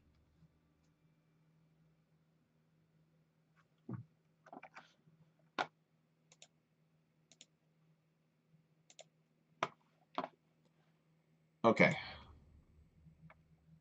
So we'll select this and we'll just make sure that the rule changes are happening because I want to make a point.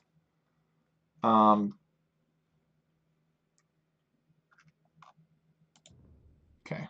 And we'll do 2 players, different teams, small map size.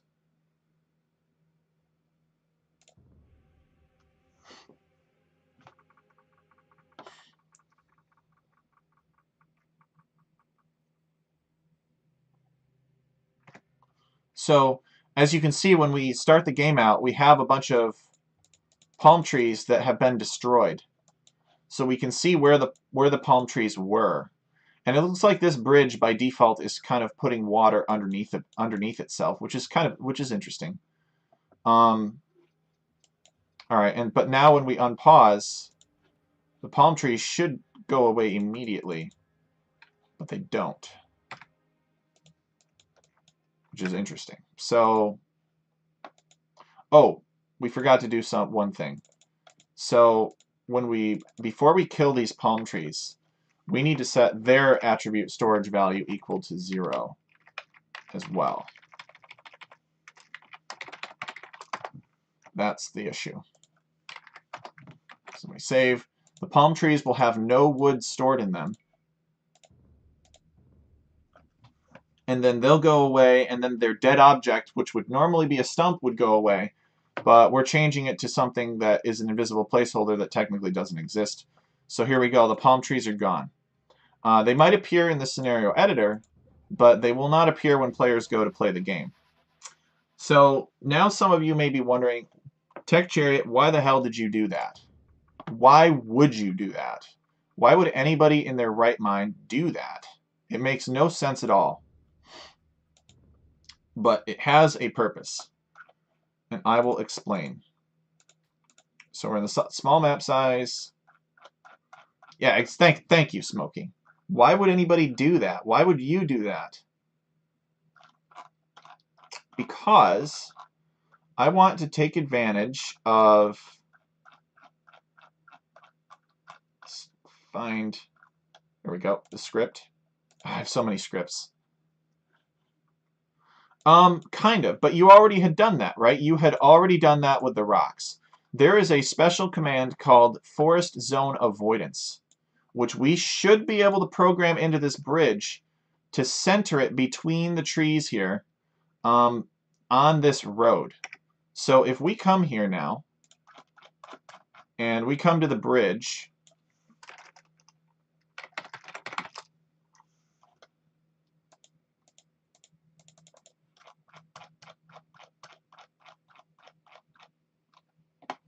we can tell it to avoid forest zone by 1.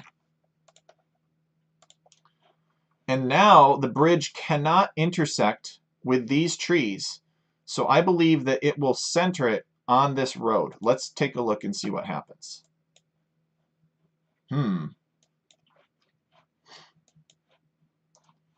I see.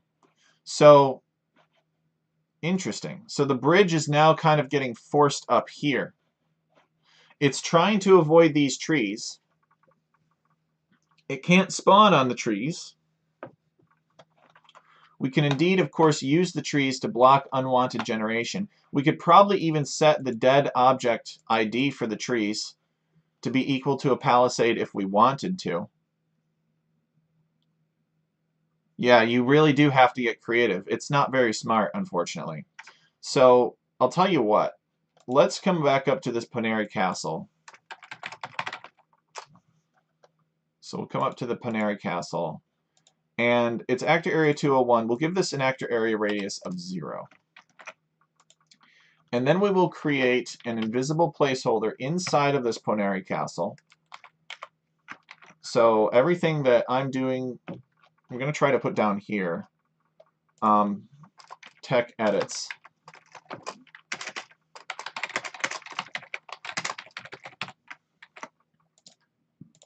Okay. And so now we're not necessarily going to place in that actor area or anything like that. But what we are going to do is we're now going to create, see, the castle is 4x4. So we'll create that first. Let's create ourselves another invisible placeholder. So we'll create another object. Create object. It's going to be off grid. It's the same thing. Set place for every player. Find closest. The actor area is going to be 201. Or no, actor area to place in.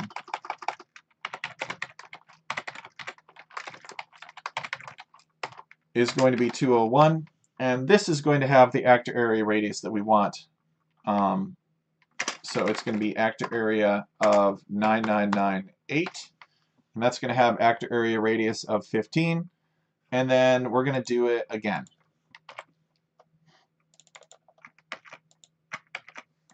So both of these are going to be placed within an actor area, within actor area 201, which has radius of 0.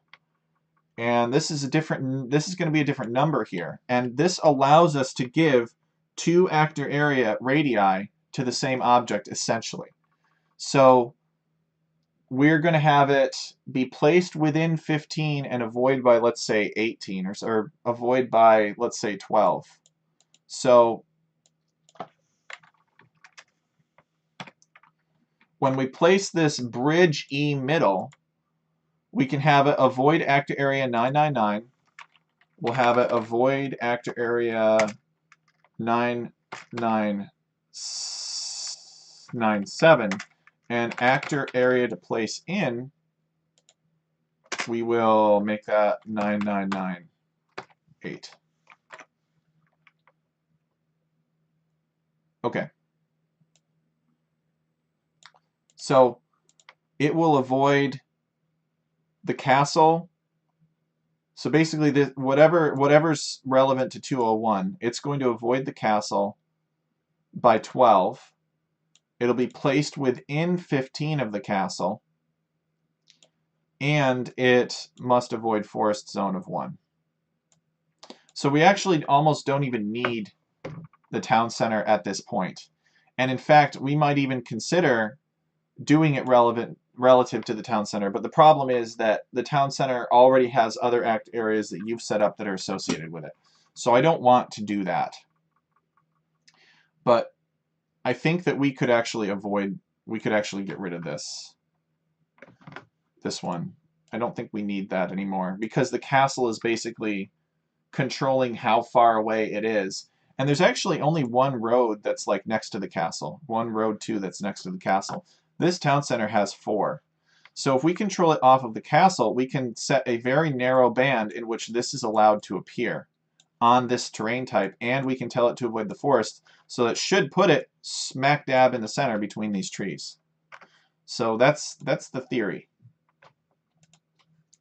So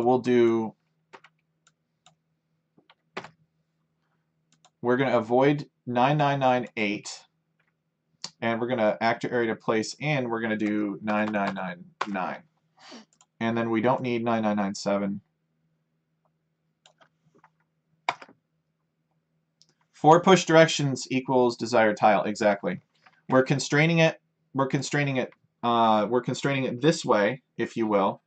We're constraining how far it can be radially from the castle with those actor areas, and we're constraining angularly where it has to be with the road terrain, and then we're fine-tuning that angle with the trees. That's the theory. All right, and we'll try it. I hope that this works.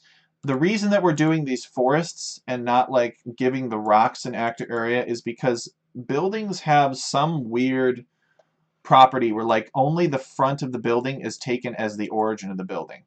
So if you like had a building and you wanted the building to avoid like forage bushes, another building, like let's say that you had a mill here. You were doing an Empire Wars map, and you wanted to put down a mill, and then you wanted the berries to be placed within one of the mill. Well, the berries could be placed here, or you wanted to place the mill within one of the berries, adjacent to the berries almost, if you were. The mill would either try to spawn here, or it could like spawn here, or maybe it would spawn, like the spawn would be really bad because it would only see the first corner of the mill as the actual building itself. All right, enough gabbing. Let's give this a try and see how this works.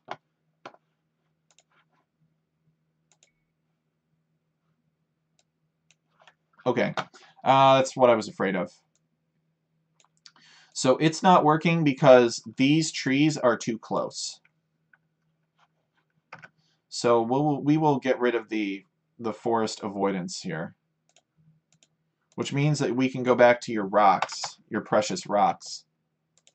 But let's just make sure that we can get it to spawn properly. All right, so as you can see, the bridge spawns properly here.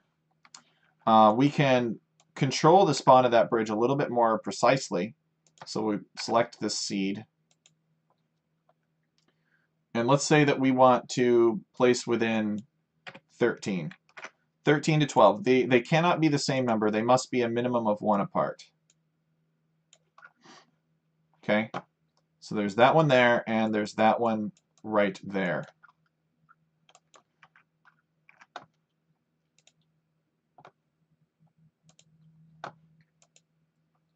I think that we're going to, well,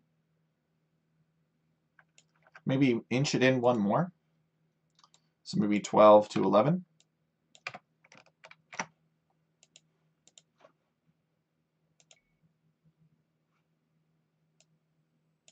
Okay, yeah, I think that's about good.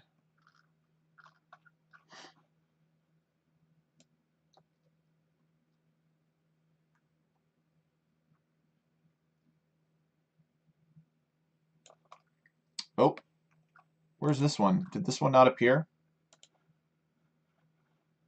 Could be that there were trees blocking it.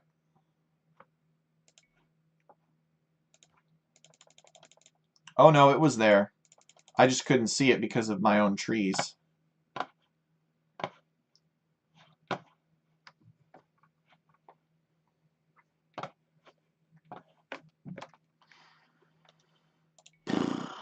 So,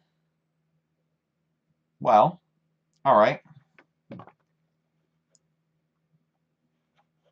How are you? We could place a bunch of invisible placeholders in this water now, actually. So let's do something else. Let's create a bunch of invisible placeholders and see if we can control it that way. So we're going to create object on grid. These are visible placeholders, but we make them go away. And we're not going to give them any, actually we will give them an actor area. So we will call them actor area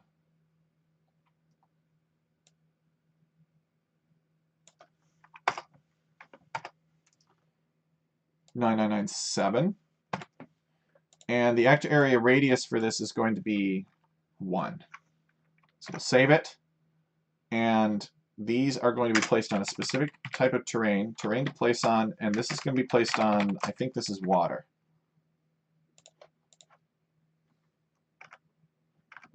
So we're going to go back and palm tree.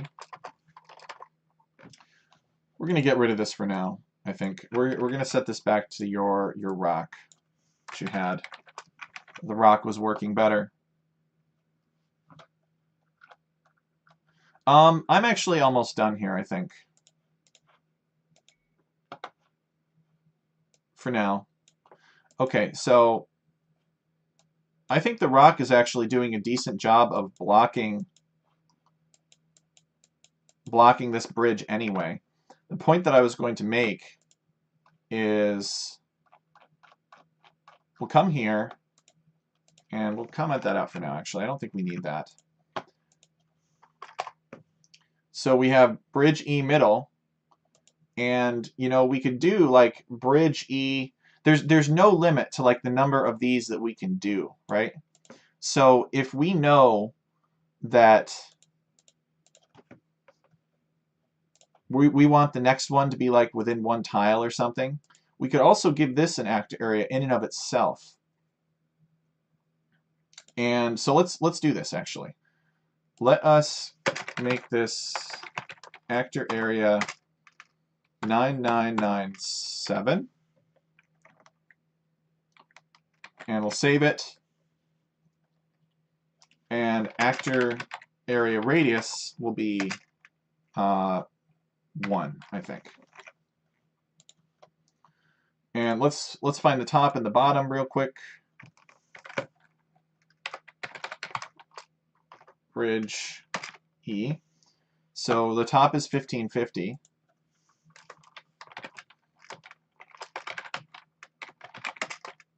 B-E-T. All right, don't forget to join the Discord. All right, so the bridge E top, and then we're also going to define bridge E bottom real quick here. That is 1552. You could make it anything you wanted.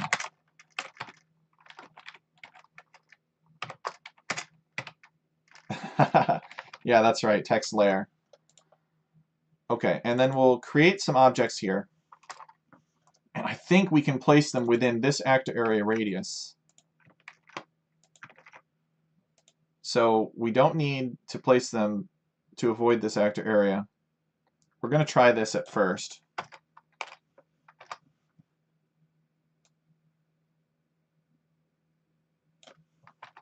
And we don't need an actor area radius at all. You're already in the RMS server, I think. Okay. So actor area to place in, and we're going to place them in actor area 9997. Here we go. And finally, actually, we don't want this one to be placed on top of this one.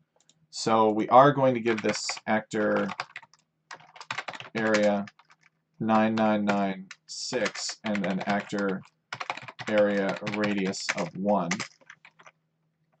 And then we're going to have a void actor area 9996. Now, I don't think this is actually going to work perfectly. I think that we need more information from like the castle about what to do. Because this could place stuff to look weird. It could place like the inward sloping parts pointing toward the middle, which is not what we want.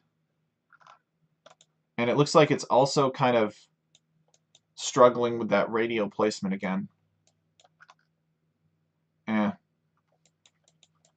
Not quite large enough, I think.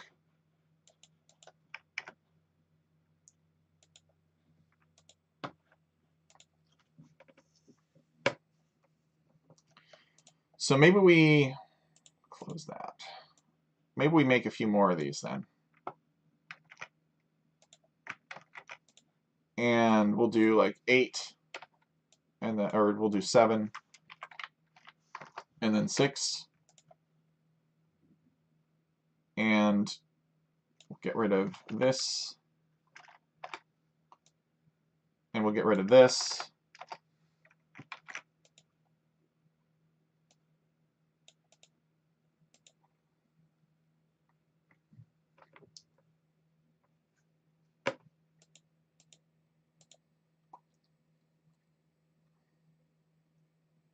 Oh, okay. We had created active area 9, 9, and 7. So we basically have these 12, 11. Yeah, we'll go like 13, 12, 11, or 11 and 10. And so we want this one in the middle, so we're going to place within 8 and avoiding 7. A quick general question at the end. Placing a wall around your starting position is the easiest thing in the world. What about the same thing around the mont? Like a second wall? Oh yes, it's all possible. Anything is possible. Well, not anything, but most things are possible with actor areas. So where do we want the top? Is the top further away from the castle or not as far? Let's look at the buildings. Bridge E, top. So we want the top to be closer to the castle. So therefore,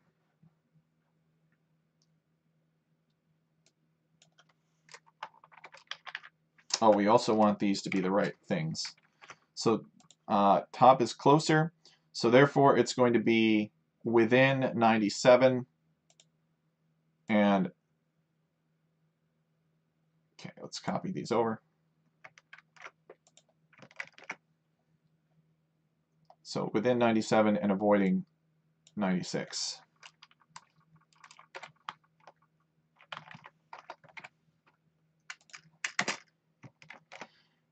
And this one is going to be within 99 and avoiding by 98. Okay. So now we should have that aligned pretty much the same way.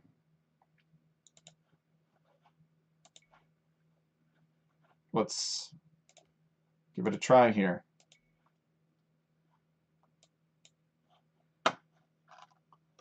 Oh no!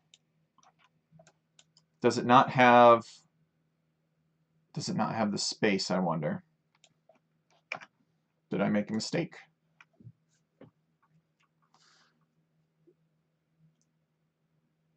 Place within 97, avoid 96.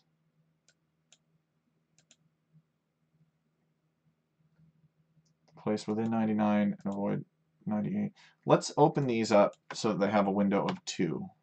And we'll try that again. Can I ignore that? Can I add that ignore terrain requirement thingy? I mean, maybe. I never use it, but you can. I always just place second objects and such. But the bridge should be able to spawn on the, like it shouldn't have, there should be no reason why it can't spawn any differently than the middle sections, which we are able to create. Okay. Let's try that window of 2.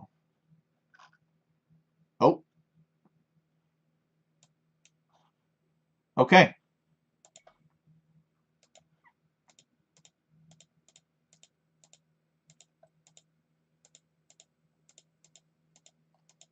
Well, there's progress.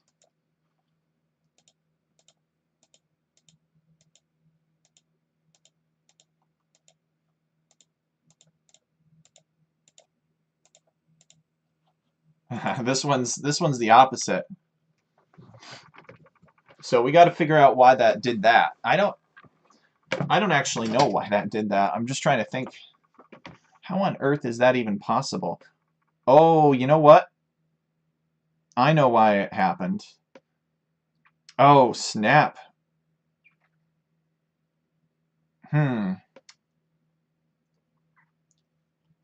Well, okay. So this happened because this player's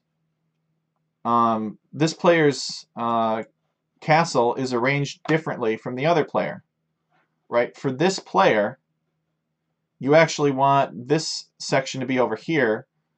Let's see, the top. Yeah, for this player, you want the top to be over here and the bottom to be over here.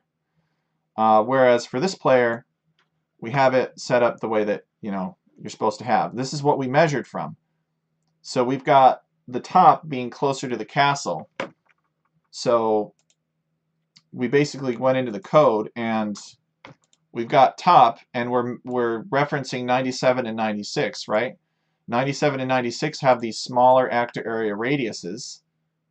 And the bottom is further away, so we're referencing 99 and 98, which have the larger radiuses. So for this one, it's putting top closer to the castle, right? It has instructions to put this piece, which is the top, closer to the castle. So that's what it did over here. It put the top closer to the castle, and it put the bottom further away.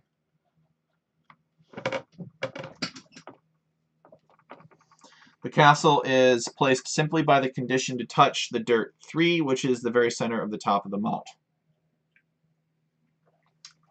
Yep, that's fine.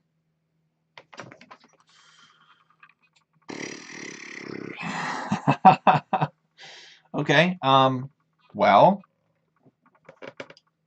we can... I'm actually going to give you this homework assignment then, and I would love for you to share some pictures in the server, Doc Maggie, since you got to go and I got to go. But you can do this kind of stuff with RMS, 100%. If you have any questions, let me know, and I will help you with it. But here is the strategy. I want you, in the same way that you created an actor area, you created actor area up here, right at the top, and you did all your stuff, and you used it to place something that I don't understand what it is. I want you to try creating a large actor area here. Okay? Just an actor area in this location, on this edge of the map, right here in the center. And I want you to create another one over here. Okay? So 2 more actor areas. And I want you to tell these objects that are being spawned, these 2 objects right here, to avoid whatever actor area you create here by maybe 60 tiles.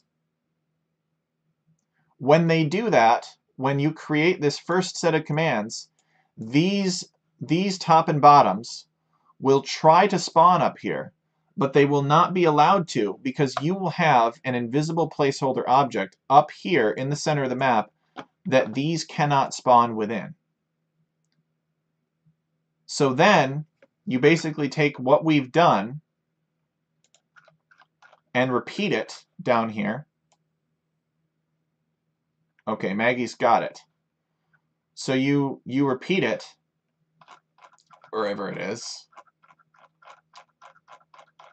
on the lands, and you do it again so that basically you flip it around so that the bottoms are now trying to spawn further away from the tops, and that will try to spawn over here, and then you'll have an invisible placeholder over here that this is avoiding, so it can't spawn over here.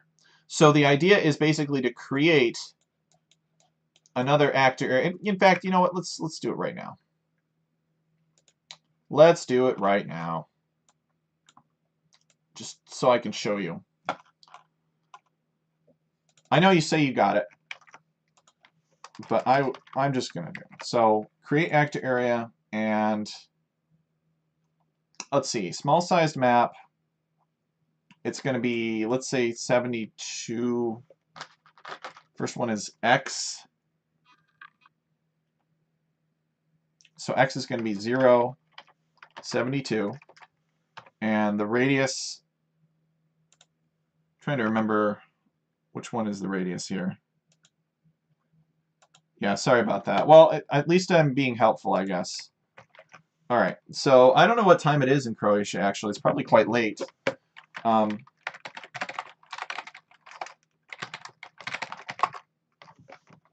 think the third one is the number. Yeah, it's the identifier. The third one is the number. So we're gonna give this one active area number 5,000. Okay, and we'll create a radius of 60. And then we will tell this one up here to avoid that. So avoid 5,000. And avoid active area that one. And then we'll avoid active area 5,000. But active areas are incredibly powerful. So now these offending objects will not be spawned with the reverse configuration. I don't know. I have it all organized by spreadsheet, so it doesn't. Okay, so you see that they didn't spawn over here now. But they still spawned over here. So now you could basically just do it again. Create actor area 6,000, and this one would be 144. And Red's bridge is perfect now. All right, well, watch this.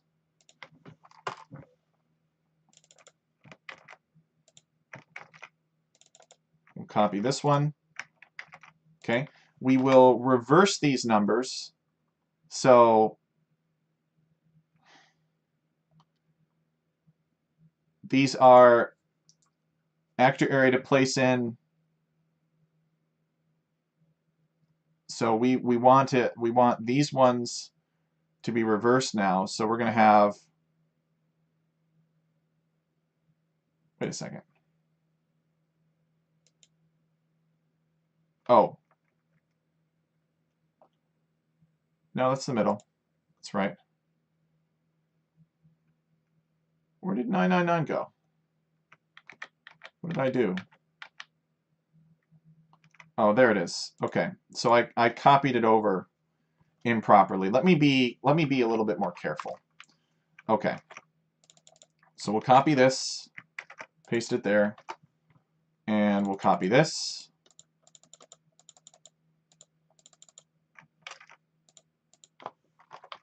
And paste it there. All right, except we're going to give this one the place within 7 and avoid 6. And we're going to give this one the 9 and 8. And we're going to have these ones avoid actor area 6,000 instead. Save it, run it.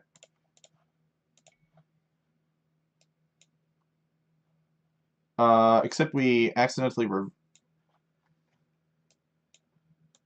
did we reverse that? Okay, this one looks right. Maybe I reversed it. Oops.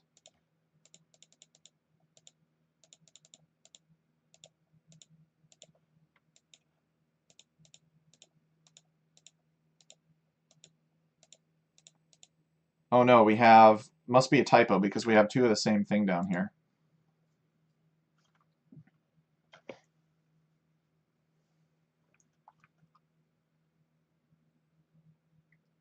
Actor area to place in 997. avoid by 996.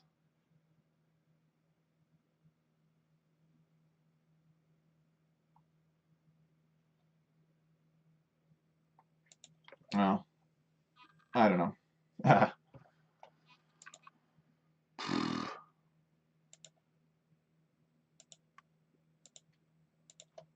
That's not just a one-time thing, is it? If we... I don't think it should be.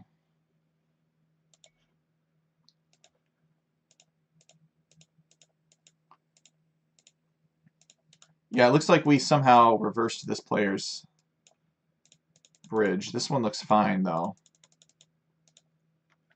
Okay. So it's one of the ones that's related to 6,000, because that's the other side of this map, I think. But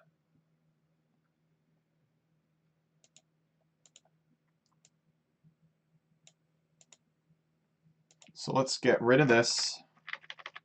Let's get rid of this again. We'll generate it. We'll see who has the better looking bridge here. Okay, so red's bridge looks fine as expected, and blue doesn't have proper bridge. So the second line is doing blue's bridge, and the bridge E top needs to be further away. So we're creating object bridge E top, and it's being placed within. Oh, I know.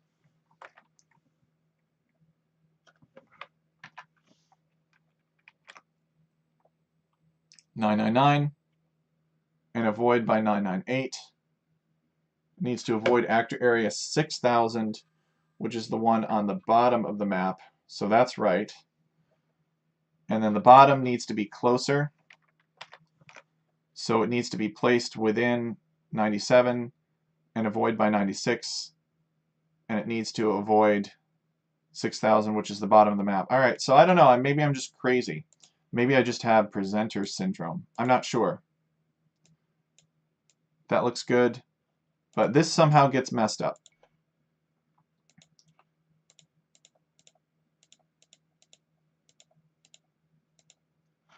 So I'm going to give this one as a homework assignment to Doc Maggie to figure out what's going on with that.